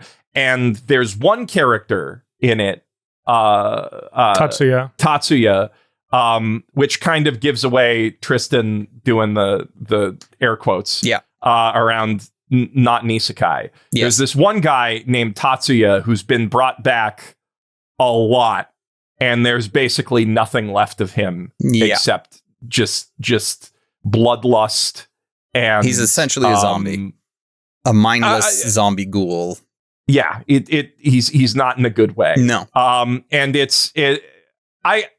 I love when fantasy do that, of like, this guy, you know, there's clearly a guy from another world, but like the show itself's not isekai, and it's just like, I feel like because it's not technically an isekai. This is a post-hero isekai world where it's implied that there were isekai protagonists in this world at some point in time in its history, but that is not the current story that is being told. This is after that. This is post-hero isekai, and I don't really feel like we've had a post-hero isekai before, because it's always assumed that, well, obviously we're going to follow the protagonists from modern-day Japan. Why wouldn't we? They're such easy characters to latch onto for a modern audience.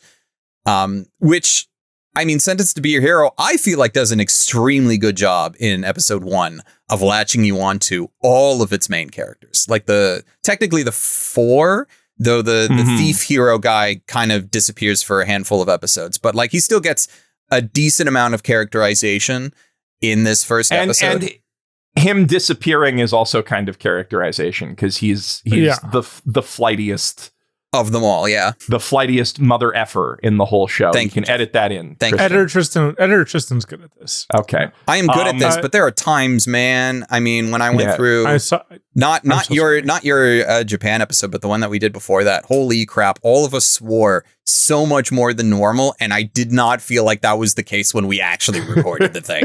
I actually did. Okay. I was very aware of it. I'm like, are we still editing these? Yes, yeah, I think so. I do my best. I may miss one at some point, but I do my best. It does do such a good job of just like establishing the world and characters in that first, basically, movie. Yeah, definitely deserving example of a double-length first episode. Triple length. Was it triple length? It was. Oh god, it was a full 60 minutes. Yeah, I just remember watching it. I just turned it on and went like, man, it was a good time. I cracked a beer. I've been trying to not drink so much beer, and I cracked a beer, and I had such a good time. Yeah, like that was just like, and like the wife was into it too. Like it was just a good situation, and like that like just felt like anime. Like, did you guys ever watch? You guys watched Caballeriere? I'm pretty sure I watched at least both of your reviews about it at the time or something. Like this Caballeriere was so anime, yeah. This felt to me like Caballeriere, like that feel of watching that first episode of like, oh hell yeah, like just and the non-stop hell yes. But for an hour instead of Caballeriere, it was like I think it was just like the 23-minute first episode. I'm like, this is what you're doing with Attack on Titan money real quick, but but like that first episode, and then the movies, very solid. The movie was like really fun, but like it was just like, ooh. I want everything about this world. Also, the art style did remind me of Caballeriere.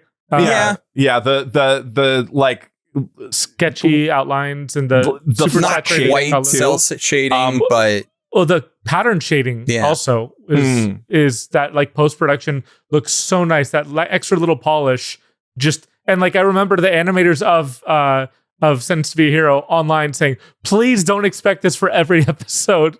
Our animators are working really hard. And I'm like, they say that. Cross-hatching is really hard. They say that. But one of my favorite things of Sentenced to Be a Hero, and I mentioned this in my video of it, I compared it favorably to Frieren, because like when Frieren came out, one of my favorite episodes of the most recent season of Frieren, just had this moment with Frieren in a book, and it was extremely well animated. One of my favorite animated moments of this entire last season. There are a bunch of moments like that in Sentenced to Be a Hero where it's like, this is not an action scene. This is just a dialogue scene between like two characters, and then they animate on ones for a bit because they freaking can, and it just looks so goddamn good. And I love it when they do it for those acting. Yeah, I love it when they do it for those moments. Like if you animate on ones for an action scene, it looks great, but it's also kind of expected. We get that a lot in a lot of shows, and I'm not saying that that's a negative, but like when you animate on ones and you spend like the time to do good animations for those small moments, I'm like, I'm gonna say so, like I think that animating on ones often makes action scenes weaker, because with action scenes you want to hold on those key poses. You want to like get that sometimes that really adds to the dynamism, and like a really great fight director understands like, okay, we get the fluid on ones for this like flurry of blows, and then we get the hold, sometimes even hold for a full second on a frame, to get the black flash or whatever. Fight scenes are about modulating the pacing of the frames. That's how you get the rhythm of a fight scene going. And Sentenced to Be a Hero is really good at like using its frame count both economically and as like a rhythm setter in those scenes. So there's on both of your points, there was a scene in like episode maybe 9 or 10 where it just like is showing like the top of the office and you only can see like the top little bit of the characters' heads. And it really works for that. Like, we don't need to actually see that conversation animated. Like, I remember there being all this like stupid criticism about like JJK over animating like talking scenes.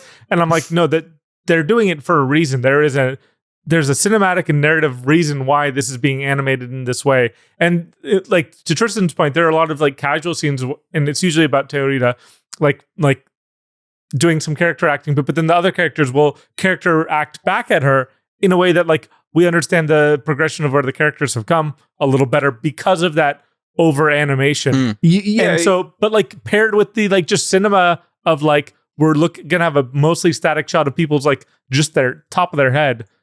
Yeah, because like their expressions there aren't really what matters. It's like the tone of voice and the it gets you to focus really well on the important parts of each performance. And like, I mean, this is really, I won't say a masterclass, but it is a very, very, very good example of how to use your resources efficiently and focus on what matters with the animation. Yeah. Which is like often those subtleties of character acting. And man, Theorita is so cute. She's great. But also there's so much to how she and Xylo interact that like you wouldn't get if you had to reduce that frame count and you didn't get the little bits of like how they look at each other and his body language toward her, the way that it evolves until he's finally like, you can feel the episodes where he's thinking about giving her a pat on the head but doesn't. And that is like, that's to me just the can I say on that exact all about. And can I say on that exact note, this would have been insufferable. Those two would have been insufferable to watch in 90% of anime circumstance. And the 90% of anime, like they could not have treated it so well. Theorita is cute and wonderful and enjoyable and never oversteps her welcome on the screen unless they're trying to represent how like Xylo's feeling about her at that moment in time. Yeah. Like they do such a good job of like reeling her holding back on her. Like this is very anime, but it's not like I could show this to my parents and they wouldn't be like, why are you watching this thing with this weird little girl? They may feel that my mom would actually still feel that way, but like my dad would get it, right? Like of like, oh, I understand this type of character, but it doesn't feel like weird about it, or it doesn't feel like, oh God, if you're not super into cute little girls, cute anime girls, like you're gonna be overwhelmed. Yeah. Like, despite the fact that she is like one of the greatest cute little anime girls of all time. She's extremely good. Yeah. She's extremely good.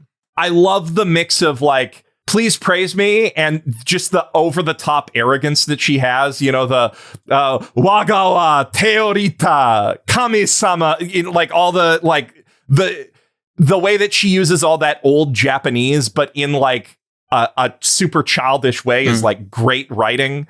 And like she's cute, but also like legitimately competent, and like that it's not arrogance, it's like confidence. Yeah. But then also she needs the head pats. And I think one of the most genius things about this, unironically, is that there is a whole sub power system that is just entirely powered by giving your Dautaru head pats. Yeah. I can't believe they threaded the needle on her. I just cannot believe it. Like I watched episode 1 and I braced for her to start talking and to be extremely annoying. And she could have been. Right? Like she has that personality archetype that you're right. In like 90% of other anime, if this character showed up, they would be insufferable. And she's just not. And also they they get it right of like, to your point, Geoff, of like, she is competent. She is still naive and ignorant about some things, but it never feels like it's like, well, why wouldn't you know that, goddess? No, it feels like she's ignorant and naive about the right things while still being like a goddess. Yeah. This is and like the only child character in anime where like they charge into danger and you're not like, oh no, why did you do that? Or one of the only ones, you know, one of the most like the perfect balance of that. Yeah. And also her relationship with Xylo and like the fact that she's so righteous, like the fact that she sees through that he is actually a good dude from the very beginning. Who's just like burying it under his like anger and self-hate. Yeah. I love how righteous she is and self-righteous and righteous. And she's also just an extremely good judge of character as well. And she utilizes that. It adds to her confidence because you don't see a situation where she misjudges someone and gets burned for it. She pegs everyone pretty well. Yeah, she's got like amazing intuition. And I mean, there is one, but like the blind spot is really well set up. The blind spot that she has is more so set up as a universal blind spot for all goddesses, though. And it's one of those that should not be a thing, but the fact that it is a thing is a major plot point. And I like and like if she'd thought on that sense in the one scene where it comes up, it would have. But like the fact that it doesn't because she's such a righteous character who loves helping people. We're dancing around spoilers here.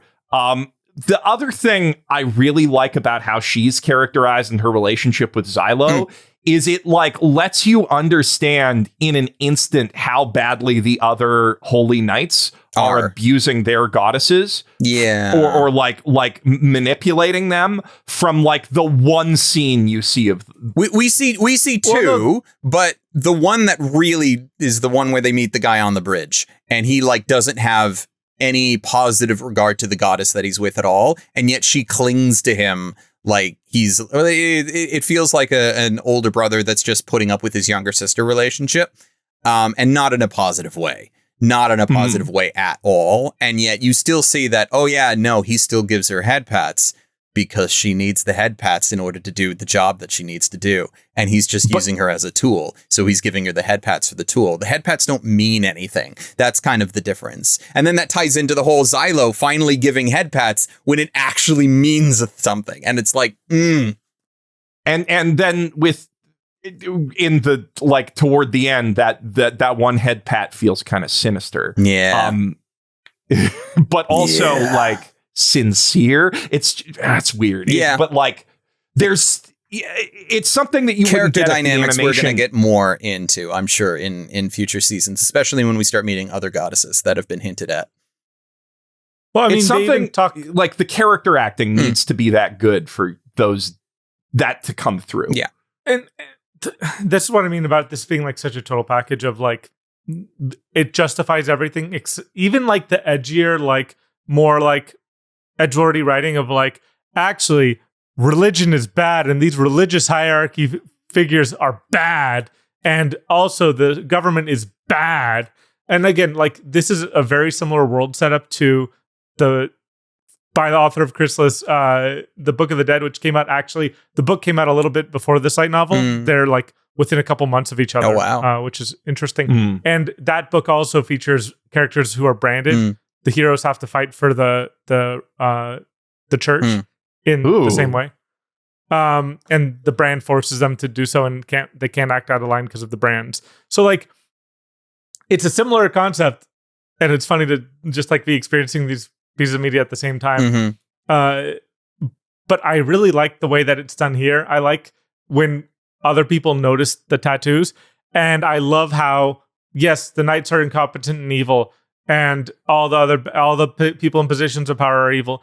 But individual heroes are still breaking, like, and when I say heroes, I don't mean it in the show sense. I mean, there are still people within the bureaucracy that are good, and there are heroes that are evil, and like truly evil and deserve to be sentenced to this fate.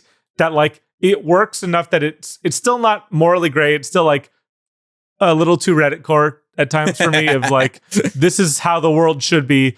So, or this is how I view the world. And it's like, guys, there's more nuance to the world than this, and it does get a little too much like I kind of want to call it preachy. I mean, about it just, I feel like it comes off that way because of how they have everything set up, in that a lot of this first season feels like they're focusing more on just like the individual characters, and they're only lightly sprinkling in the overall world. And so what we get of the overall world is all of these organizations that we don't know the motivations for, and they're all crap. And some of them may not be who they say they are, or we think they are. It's like, okay, well, then there's a government, then there's the demons, there's the church, there's the royal family, but the royal family is not in control of their own faculties, as is hinted at, but we don't know who controls the royal family. That's not explained. And maybe, like, what I love about the royal family specifically is that His Majesty, there's like a distinct possibility that he's not crazy. Oh, and he's actually part of the royal family, That he is actually like the legitimate heir to the family. Because I mean, like, we haven't seen his backstory. We've seen a lot. I love how every arc we get a different hero's backstory. Yeah. And like to be clear, because I don't think we were clear, His Majesty is one of the heroes. They call him His Majesty because he acts like a king. He believes himself. It comes off as Chinibyo delusions, but it might not. He says, I am the king of the country. Yeah. Like, I am the king, and but like, his bearing is so regal. Yeah. He's like, if that was my king, I would follow him into hell. Like, he's the one of the most royal characters. And like the little twists that you get on each of their backstories, where it like when you find out what Dota did to get sentenced, and like when you find out what all of them did. Like, we don't have His Majesty's backstory, but like anytime they flop back to, this is the thing that they did to get sentenced, you're like, oh wow, that is not what I expected, and holy shit, what is going on behind the scenes here? And that's kind of what I really like, because I wouldn't call the way that the world is presented here Reddit core, because one, I don't think it's really like framing itself as an allegory, right? It's like, it's not an allegory for current society. It's an exploration of like how different power structures would respond to an existential threat like the Demon Blight, right? Well, to be clear, just to clarify. Yeah. I mean, when I say the Reddit core, it's not the best use of words, but like the just like deep cynicism that only I am right and righteous, like, and the authority systems are all bad and evil. I wouldn't call it that at all, because there's a lot of people get past that. There's a lot but of it starts like, that way. What I was talking about with Dota is like, he's the most piece of shit out of all of them, right? Like, every time we see him, he's either like being a coward or messing up, right? Like, and sometimes both at once. In that one scene where they like send him to get the mercenaries, and he's like, just, I don't know, steal some money to pay them, and he steals the mercenaries' money. What a great joke, right? Like, what a fantastic joke. But also, like, you're inclined to not like this guy, and then you see what he did to get arrested, and you're like, oh, he might be the best one of them. And that's like, there's this like underlying theme of like, people look out for themselves and their own, right? And that's like, and the people who do that are like, this is the fundamental character of humanity. Everybody does this. And then we see through the heroes and a lot of the individual knights, who I would argue are not evil. They're just kind of stupid and propagandized. A lot of the people who are antagonistic toward the heroes just really don't know better, because the power structure is designed. That is what they've been told. They like, believe what they have been told. Yeah, like the information they're given is very carefully curated to control them and make them behave that way. But like, the fundamental thesis of the story is like, Xylo's like, he's a really good person, but he's not that special. No. There are people all over who will give themselves for people they don't know, right? And the like sentence to be a hero-ness has this like double layer meaning to it, where like, yes, they're sentenced for their crimes, but the reason that they end up in that position really seems to be is that they're the kind of people who can't ignore other people in need. And there's a lot more of those than the people who are like selfishly selling out other people realize. And which is kind of what I mean about the like just overdone cynicism of it all. But I don't think it's overdone because like I think it balances really well that like ordinary people are really good, like fundamentally good most of the time. Like there's, you know, the miners. Unless there's Zav. Yeah. I mean, like the thing is Zav also has like, he's that kind of person in a different way where like Zav is Luigi, I feel like. Fundamentally, Zav is like Luigi if he was a serial killer. He very much like, or Dexter. You know, he's like a guy. Dexter, yes. He's got his own moral code and he is being righteous in his own way, but he is not a good dude. He's not a good dude, but he is like the dude that the world needs in some capacity. There are some people who just like need to die, right? And like sometimes you just need a guy who's willing to do that. Rhino, another prime example when we like get into that. And like that's what I wouldn't call it overly cynical, even though it's dark, because like it shows the first half, it really feels overly cynical. It does. Yeah. It's not until we get to that back half where I'm like, okay, now we're going to get a little, this is what I was alluding to earlier. We're going to get a little more really complex. We're going to get a little grayer. We're going to get a little more interesting to me because the first episode especially is really bad about that of like, all the people in authority are evil and everyone is going to be untrusting of no reason for these criminals who are conscripted to help you and cannot actually like magically are unable to fight your authority on this. So why are you treating them like garbage? Yeah. You're just a jerk, right? Like every single interaction, like you can tell that like Kivia is going to not be like that eventually. Yeah, but she starts still that like way that in episode 1. But I mean, that's the arc we see all of these people who are conditioned to treat the heroes like garbage because there's a top-down pressure to not listen to what these people are saying because it's inconvenient to the people in power. And I wouldn't necessarily call it cynical. I would call it like a pretty accurate portrayal of how power protects itself. A portrayal of how power protects itself. Sure. I mean, like the Venetine part. Let me just the part that really got me to fucking roll my eyes, Geoff, was the Venetine part where it's like, why am I in trouble? I just made up stuff about like how it's all a conspiracy theory, and it's like, well, you're not in trouble because of you're stealing or you're lying or anything else. You're in trouble because you told the truth about how the world works. Have you? Okay, well, one. Oh my god! Yeah. That's a great. Okay, that's a great scene for 2 reasons. One, in the context of the whole show, sure. Yeah. But when I was in the moment, I was like, ugh. No, it's good. Yeah, no, I agree. I agree. Mostly because like when I was watching it, I was just like, this is a really stupid reason to do any of this to him, because if they have the power structure that they do, they could quite easily just say that he's just making up bullshit and it doesn't matter. Him telling the truth should not matter to this extent. It just feels like justification. That is they need to like discredit him on the deepest level possible, which is part of like the hero sentence. But also, like, I don't know, I like that's in dramatic context. It's, it's a great line because it's a confirmation of like all of this buildup that we've had for a really long time of like, who's in league with the demons, who's not, right? And then it's like, we can't have you telling the truth. Like, and it's like, too much. Like, it's a, in dramatic context, great line, but also like it makes sense for that character. Right, the character who says that to him, because we see him in all of the other hero sentencing. Yeah, he's there except everyone. Dota's, which is interesting. I mean, like the other one that we see is like he's not there for Xylos either. I don't think, unless he's in the room somewhere and they just show him in the background. I don't think he was there for Xylos.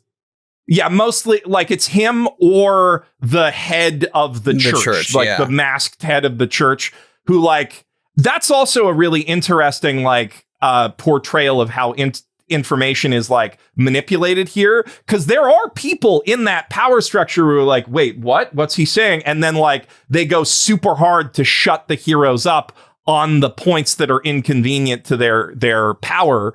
But like that guy, the guy with the dark hair, it seems like he's got his own agenda, right? And no, he absolutely does. Well, that's why I was saying, like, for that scene, it felt like justification. And anytime he shows up, which is for a lot of the heroes' backstories, it feels like he is collecting people that not necessarily that they've done something so heinous that they deserve to be sentenced to be a hero, but just because they themselves are on the chopping block for one reason or another, and they would be extremely useful to him and his goals, and that's why he pushes them forward. Mm-hmm. We don't know what those goals are yet, but that very much seems like that's the reason why he's bringing all of these people into the fold as heroes, is because you're going to be useful for something that I need to do down the line, and I need you collared now.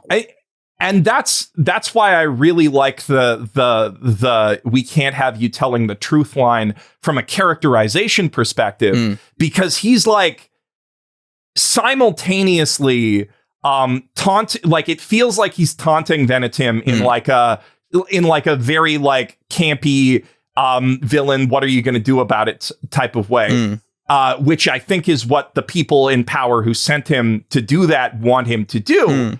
But he's also giving him information, even as he's like, I'm putting this collar around your neck, and I'm giving you an extra rule where you can't say this directly to people. But he's like telling him, yeah, you're onto something with this. And here's how to work around it too. No, which is actually why I like it now, but when I was watching it. And that's kind of the thing, is the first few episodes were like, oh my God, a little too much like, yes, everyone in a position of power is an evil person. Evil, corrupt, inclusion with someone. We get it, Miles. You're a liberal. I really enjoyed how they complicated it. And that is actually how by the end of the season, I'm like, give me 5 more. Yeah. Yeah. Right? Yeah. I'm like, this feels like the perfect like opening arc of an incredible saga, because it earns all these relationships. It earns its, fairly, generic setting and world building, which it then complicates in interesting ways. And it earns every little ounce of anime it has too. Like, this series is so fucking anime.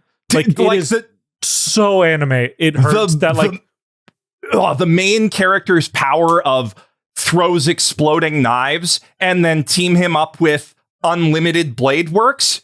Yeah. Pure anime. Yeah. I mean, even Venetim being like, I'm the one who doesn't want to go out in the field, but I'm going to help guide you. And I'm going to be your like... That's his skill set, though. He's not a combat focused. He's the bard of the party. No, I know, but it's so perfect because it's your Mission Impossible team, right? Like, it's built in a way, in the most anime way possible, in the earpiece, and it's like, and then you get this rotating cast of characters that are all super interesting, and like to the point of His Majesty. I thought he was the legitimate king of the kingdom from the first moment, and nothing ever changed my mind. I mean, he was also out of all of the characterizations that we got, there is one thing that I wish that this show didn't have. And maybe they will justify it in a future season, but at the moment, I don't like the one-sided romantic force relationship between Kivia and Xylo. That is a little... That is the one thing that made me cringe. Yeah, because I'm like, he obviously is not interested at all, and I don't see how this relationship benefits her character. And he's got a fiance, and like... Well, he has an ex-fiance that he also doesn't seem to care about. That seems like an arranged marriage sort of thing that he's just going along with. This series could benefit from some Xylo yaoi. But I'm set up for it. But I mean, like, I don't feel like that relationship, you don't need a romantic relationship between those two to benefit either character. I feel like even just their co-working relationship, and now with what might be happening in future seasons, how they continue working together, that is perfectly fine. I don't think you need a romance in there at all. I think that's just an extra complication that... need is not the right word, Tristan. This is kind of the thing. Yeah. Like this is very much wanted. This is what I mean about like it playing with all the, all the tropes of the world. And it does the whole, like, we're not going to go full force into the trope. We're just going to let her be a tsundere for a while. Yeah. We're going to subvert. It subverts every trope. It's not necessarily tsundere. It's gap moe. It's just gap. But it subverts tropes in a really nice way where it doesn't feel like it says, I'm better than those other isekai adjacent anime, or like literal isekai, which this kind of is, I think, a little bit, like you guys mentioned. I mean, in the back half, we get the like reveal that it is like, or it was full isekai at one point, and then they're at one point, yeah. None of the main characters, none of the main characters now are heroes from another world or what have you. But the world in the setting has had heroes from another world at some point. They used to summon heroes from another world, but there was a culture gap, so now they just sentence prisoners to do it. Yeah, which is much easier. Great world building, honestly. And that's the thing. They subvert every isekai trope, but still embrace the parts of it that are good. Like, it feels like the logical conclusion of isekai anime in a lot of ways. One of my favorites is just that the Adventurers Guild are literally just pirates who legitimize themselves. Is such a they're Crunchyroll. But how long have you been holding on to that? I literally actually just came up with it as I said this is why I'm such a good writer. No, that idea is such a great way of taking what's honestly a really tired trope that's just a holdover from the wizardry games, and refreshing it and making it like an interesting textured part of this like dark fantasy. It's hard to describe the exact like setting because there's a little bit of diesel punk there and there's a little bit of like pure fantasy, and like you can tell that there was a point where industry was more advanced and it got beaten back by these fungal demons, and there's layers. There's so many layers, man. It's so good at like making it all feel organically part of the world and putting twists on these tropes without being like, I don't like the tropes. It's like understands what's fun about them, but also understands that we're bored of them at this point. Yeah, it makes them fresh without, undermining what's cool about like why we come to this. And like we've all watched hundreds of isekai at this point, or at least dozens and dozens. Yes. And this did not feel, and that's why I'm like, like I kept getting ready to like, all right, here's this part. And then it kept not being that. And that's why I really like it. And we're like 2 hours into the recording. So I want to ask now what you guys don't like about this one. Well, as I said, I don't like the forced romance. And I feel like that's kind of it. I don't want to say that like I don't like the pacing as much, which I don't, but that's mostly because if this is all we got, I would be pissed.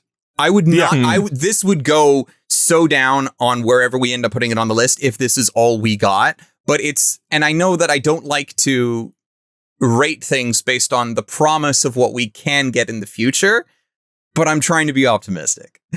My concern there is that Studio Kai is really close to going out of business. No. There was a news report that they're like deeply in debt, and the last time I saw something about like that was Manglobe. So that was a completely different environment and a completely different situation. If they're fine, I trust your opinion on that. I'm not saying they're fine. I'm just saying they're not going to go out of business. Okay, good, because they're making some peak stuff this season too. They got Snowball Earth and what's the other thing? It doesn't matter. Yeah. But yeah, I would also be pissed if it ended here. Yeah. Although I do think that where the season ends is like, perfect, like gut punch, right? Like, I mean, this is end of book one shit. Like, I always want. The other thing with that final episode, like, not to spoil it too much, is very much a Miles kept talking about like all of these things in tropes that it does. The final episode is a lore dump. It's a lore dump. It's a narrative dump. It's a settings and world. It rug pulls everything that you thought is going on. And yet... Twice. And yet, it works so freaking well. It does all of that perfectly. Yeah, like there's so... Here's why I can't hate the Kivia thing, right? Like it bugs me. It bugs me too. Because of like, it's the most stereotypically... I guess she was traumatized and she shouldn't have been in that cell. I get she was traumatized and a lot of weird shit happened, but she could have kept herself out of that cell. Yeah, I mean, her being arrested makes perfect sense with how the world has been set up. Like but she didn't fight back at all, though. That's the thing that bothers me. Her like kind she of. She wouldn't. She's too like based and humanity pilled. She would never fight her fellow knights like that. And like as soon as the other witness died, it was like, okay, she's screwed. Yeah. Right. No matter what happens here, she is screwed. And that's like perfect setup. But go into the romance, right? Like it's the most gratingly anime that I would say that this gets, because she's like a little too moe.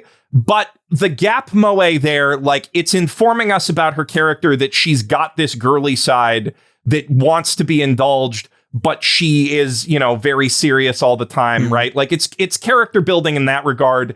And like, it does kind of make sense that she'd like Xylo because he's like the only man she's ever met that's man enough for her.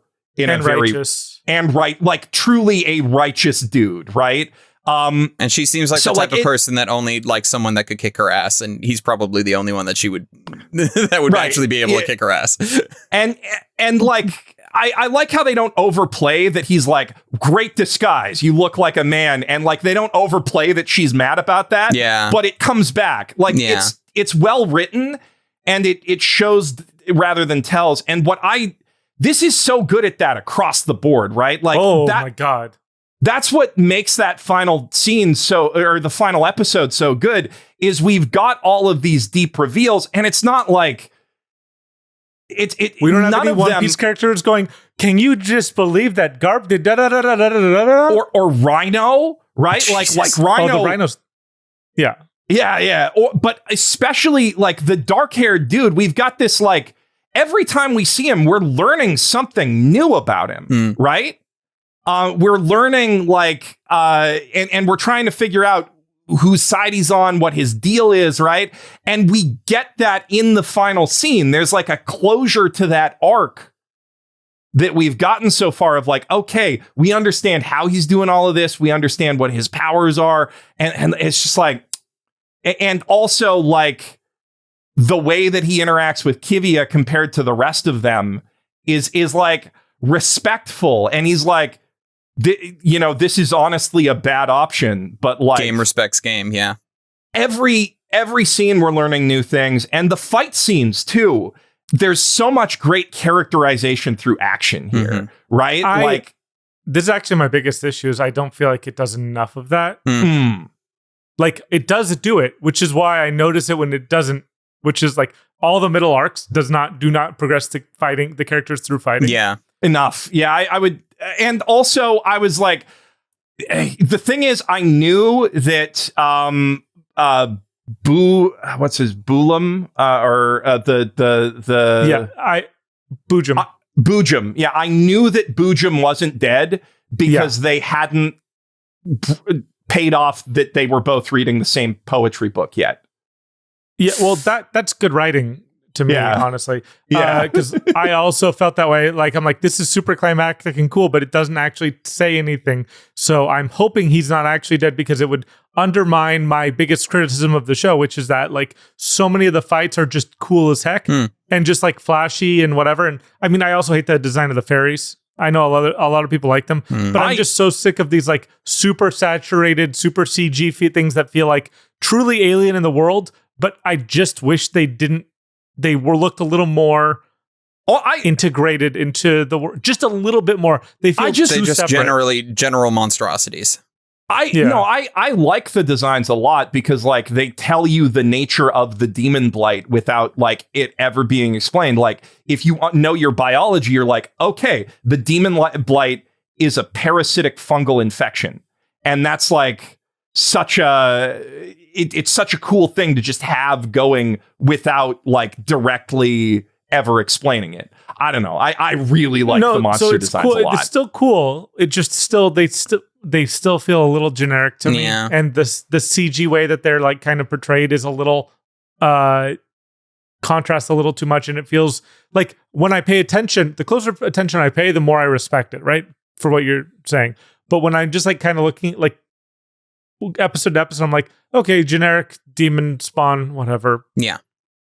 Technicolor zombies. I get what you're saying, right? Yeah. Like, and it's again, my complaints are legitimate and meaningful, and those are really the two big complaints. Is there's not enough characterization in the fights, and I don't like the blight designs, but also it's still really cool. The fights are still cool enough that I don't mind that much that they're not like vagabond level like storytelling. Because so much of the other storytelling is that level of storytelling. Sometimes, like I feel like you get enough of like you get enough. Yeah, like the first couple times we see Sav doing his sniping, you're like, okay, I understand a little bit more about what kind of guy he is by how he picks his targets and blah blah blah. Or like, I mean, His Majesty. Every time His Majesty is in a fight is just like perfection. And I feel like Xylo, like the first couple fights we see with him really are like, okay, this is what kind of guy this guy is, and this is how he's lying to himself about, whether or not he really wants to sacrifice himself for other people, right? Whether or not he cares, yeah. Yeah, because like, but you're right that a lot of it is just like, wow, cool fight scene, and it wouldn't be that good if the fight scenes weren't that cool, which they always are. Which they are. And that's why, like, when by the end of it, I'm like, all right, can I say something that really drove me crazy? Sure. I looked at the rating progression on like IMDb, and like I saw the Mal rating, like it fall in the Mal rating after the first episode. Yeah. What the it gets better as it goes. There's not really a weak episode here.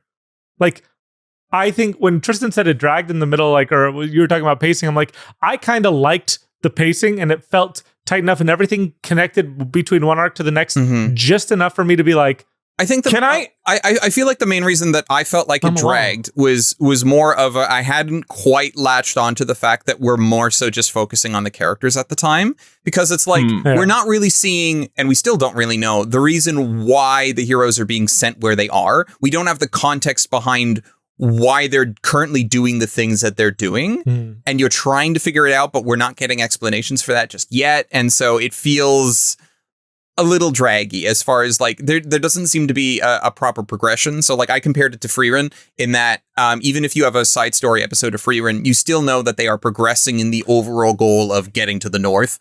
And you can still feel like there is some semblance of progression. But here we don't know what is going on yet. And so it feels like it's dragging a bit. But that is kind of like, that's to me what makes it interesting is like we've got so many questions about like what the government's real motivations are. Are there factions there? And like we're at this like ground level where we don't necessarily see everything that's going on there. We're like kind of seeing it between the civilian perspective and the like the military general's perspective. And if we get that in the future, great. Yeah. But if that doesn't get adapted in the future, oh my God. But we will. The writing is so good. The writing is so obviously. Well, no, I wasn't bringing that up in the case of a writing. I was bringing that up in the case of we just don't get it adapted. Oh, okay. But yeah, if we don't get it adapted, the way it is written reveals a level of planning, complexity, and thoughtfulness that you do not see out of other anime that are even better in many other ways. Yeah, right? Like we're gonna put this on the list. Yeah, at a higher than anyone that I think watching will expect. Yeah, right now. We're going to put this higher on the list than anyone will expect. And they're going to be like, why are you putting this random seasonal, flavor of the week? It's not. It is truly, truly a spectacular representation of everything I like about isekai fantasy, adjacent fantasy anime. Yeah. And to me, I think a lot of the reason that like the ratings fell off is like, was there a gap between episodes 1 and 2? Yes. Okay. That was the hype fall off. Yeah. That's the problem there. But I think the reason the ratings fell off is because like a lot of people in the anime community don't actually like good writing, and they think they do. They understand intellectually, like they've heard, okay, show don't tell, right? But they don't actually like it when a show shows rather than tells. This is a big problem with Jujutsu Kaisen too, where like they're like, oh, it's just exposition dumps. But there's actually so much show don't tell going on there with the like all of the filler that you don't get is implied through how the characters interact, right? And here there's like all of the stuff that makes the setting really interesting is nuanced stuff that you discover for yourself while you're watching. And like a lot of anime fans just are not media literate. And this is designed to attract people who aren't media literate. And that's fine, right? You know, like the people who appreciate it will watch it and appreciate it. But like it also hits that like perfect middle ground of the pseudo intellectuals who like understand the boxes that a story is supposed to tick to be well written, but don't actually like intuitively understand what good writing is. And this to me hits that strike zone pretty well, the same way Jujutsu Kaisen does, the same way ReZero does, where because it's got tropes and because it doesn't explain it's genre things. Fiction. Yeah, it's genre fiction, right? But it's good genre fiction. It's peak literary. It's literary genre fiction. Sure. Like I'll give you Carl. Like Carl. Not Carl's level, but like definitely closer to Carl than Solo leveling. Oh, okay. You're not coughing. Wait, you're not saying. Are you saying it's Carl's level? I'm saying book 1. This is book 1 Carl level. Yeah. Yeah. No, I would agree. It's book 1 Carl for real. At least edging into book 2, first half of book 2. I'd give it. I'm pretty close to book 2 Carl level. Yeah, I would say by the end, it gets to the end of like that final fight has a lot of the same like cascading energy of the finale of book 2 of Carl. So above Freerin, right? Yeah, absolutely. Better than Freerin, right below ReZero. Let's do this. No. I'm loving it too. No, on season 1, this is not going above Orb. Man, this can't go above Orb. This can't go above Orb. Holy goodness. No. This can't go above Dungeon Meshi. This is at the Dungeon Meshi line. But it's at the line. I would agree it's at the line, but maybe I'm actually just... No, that's it. We're there. It's done. It's just below Dungeon Meshi. Yeah. Okay. I agree. Better than Girl Who Leapt Through Time. Yeah. See, I said this is way higher than anyone was going to expect. Our producer's giving us eyes right now. Like, what the f*** is happening? This is Dungeon Meshi level good. Yeah. Now, do I enjoy Dungeon Meshi more? For different reasons, about equally. Yeah. It's. Do I like the characters in Dungeon Meshi more? Of course. Yes. Who am I? A robot? Of course I like the characters in Dungeon Meshi more. However, this is some good ass isekai adjacent isekai. Yeah. I love anime. That's how I felt watching this show. I love every episode anime. I'm like, damn, I love anime, period. It's like Project Echo. I love anime-ness, but with better writing. We're gonna get got for this episode, and I don't care. I stand by it. Okay, hell Tristan, yeah. Are you okay with this placement? You didn't. Okay, I'm okay just with making this. sure. No, I'm okay with this. We're good. Is it above Dungeon Meshi for you, or are we all right below Dungeon Meshi? I'm fine putting it under, even though because we technically can't put it like directly on par. Because I feel like for me, both it and Dungeon Meshi are going to be elevated by further content that we don't have yet. And so at the moment, I'm putting them both kind of on par, but like I'm fine with putting it just under Dungeon Meshi because one of them needs to be on top, and I'm fine with Dungeon Meshi being the top at the moment. The thing about Dungeon Meshi is one more season will finish it. and that's gonna really rocket it up. Yeah, but like, one more. You need more than one more season for Sentence to be a hero. This is not getting wrapped up in one more season. I do not believe it. I do not believe that this is a one and done more season. It needs at least 2, if not 3. It's crazy how good this year of anime is. Like that we've got something going up there, and it's not even like the best new fantasy anime of the year. It's not even the top 3, probably. Oh, What a year for anime. Yeah, with Jadugar happening. Yeah. Oh yeah. And like this is like, And my fantasy, Drops of God, being a professional wine taster. this is the best year for anime maybe of all time. I feel like. I mean, we got a lot of year left to go. We'll but see so what happens far, at the end of the year. But my God, man. and it's not even the best anime of last season. That's the crazy thing, right? Of course, because Freerun exists. Well, actually, you know what? Right now, it is the best anime of last season for me. Above Freerun? Because I haven't watched any of the Freerun season 2. Okay. And I've only watched half of, what's it called? Journal with Witch. And I like this more than the first half of Journal with Witch, which is crazy. Yeah. By the time Journal with Witch is over, I'm not going to feel that way, I'm sure. Oh, probably not. Yeah. But like, yeah, no, I get you. Like, I mean, there's a reason that we're doing this episode and not Journal with Witch is that this, like, just, I had to watch more. We had a house guest, who stayed while I was watching parts of this, and she just immediate was like, oh my God, I need to watch this. From the end of the fight in the alley. She just watched a little bit of that, and she's like, God damn it, Geoff, you gave me a new anime I have to watch. Watch the season 2 comes out, it sucks, and we have to remove it from our list altogether. Yep. I mean, light novel stuff does tend to drag in the middle. That's why Dungeon Meshi is going to end up way above this, because like it's so tight. But yeah, I mean, you never know. The funny thing is, the writer had another anime out last season that was also pretty interesting. The Scum of the Brave. Oh yeah, the same author, much worse production and like pacing and everything. But like, there's interesting stuff there too.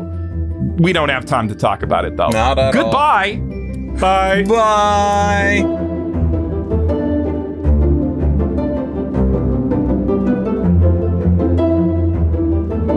Next time on Quest for the Best, manga and anime licensing, a discussion.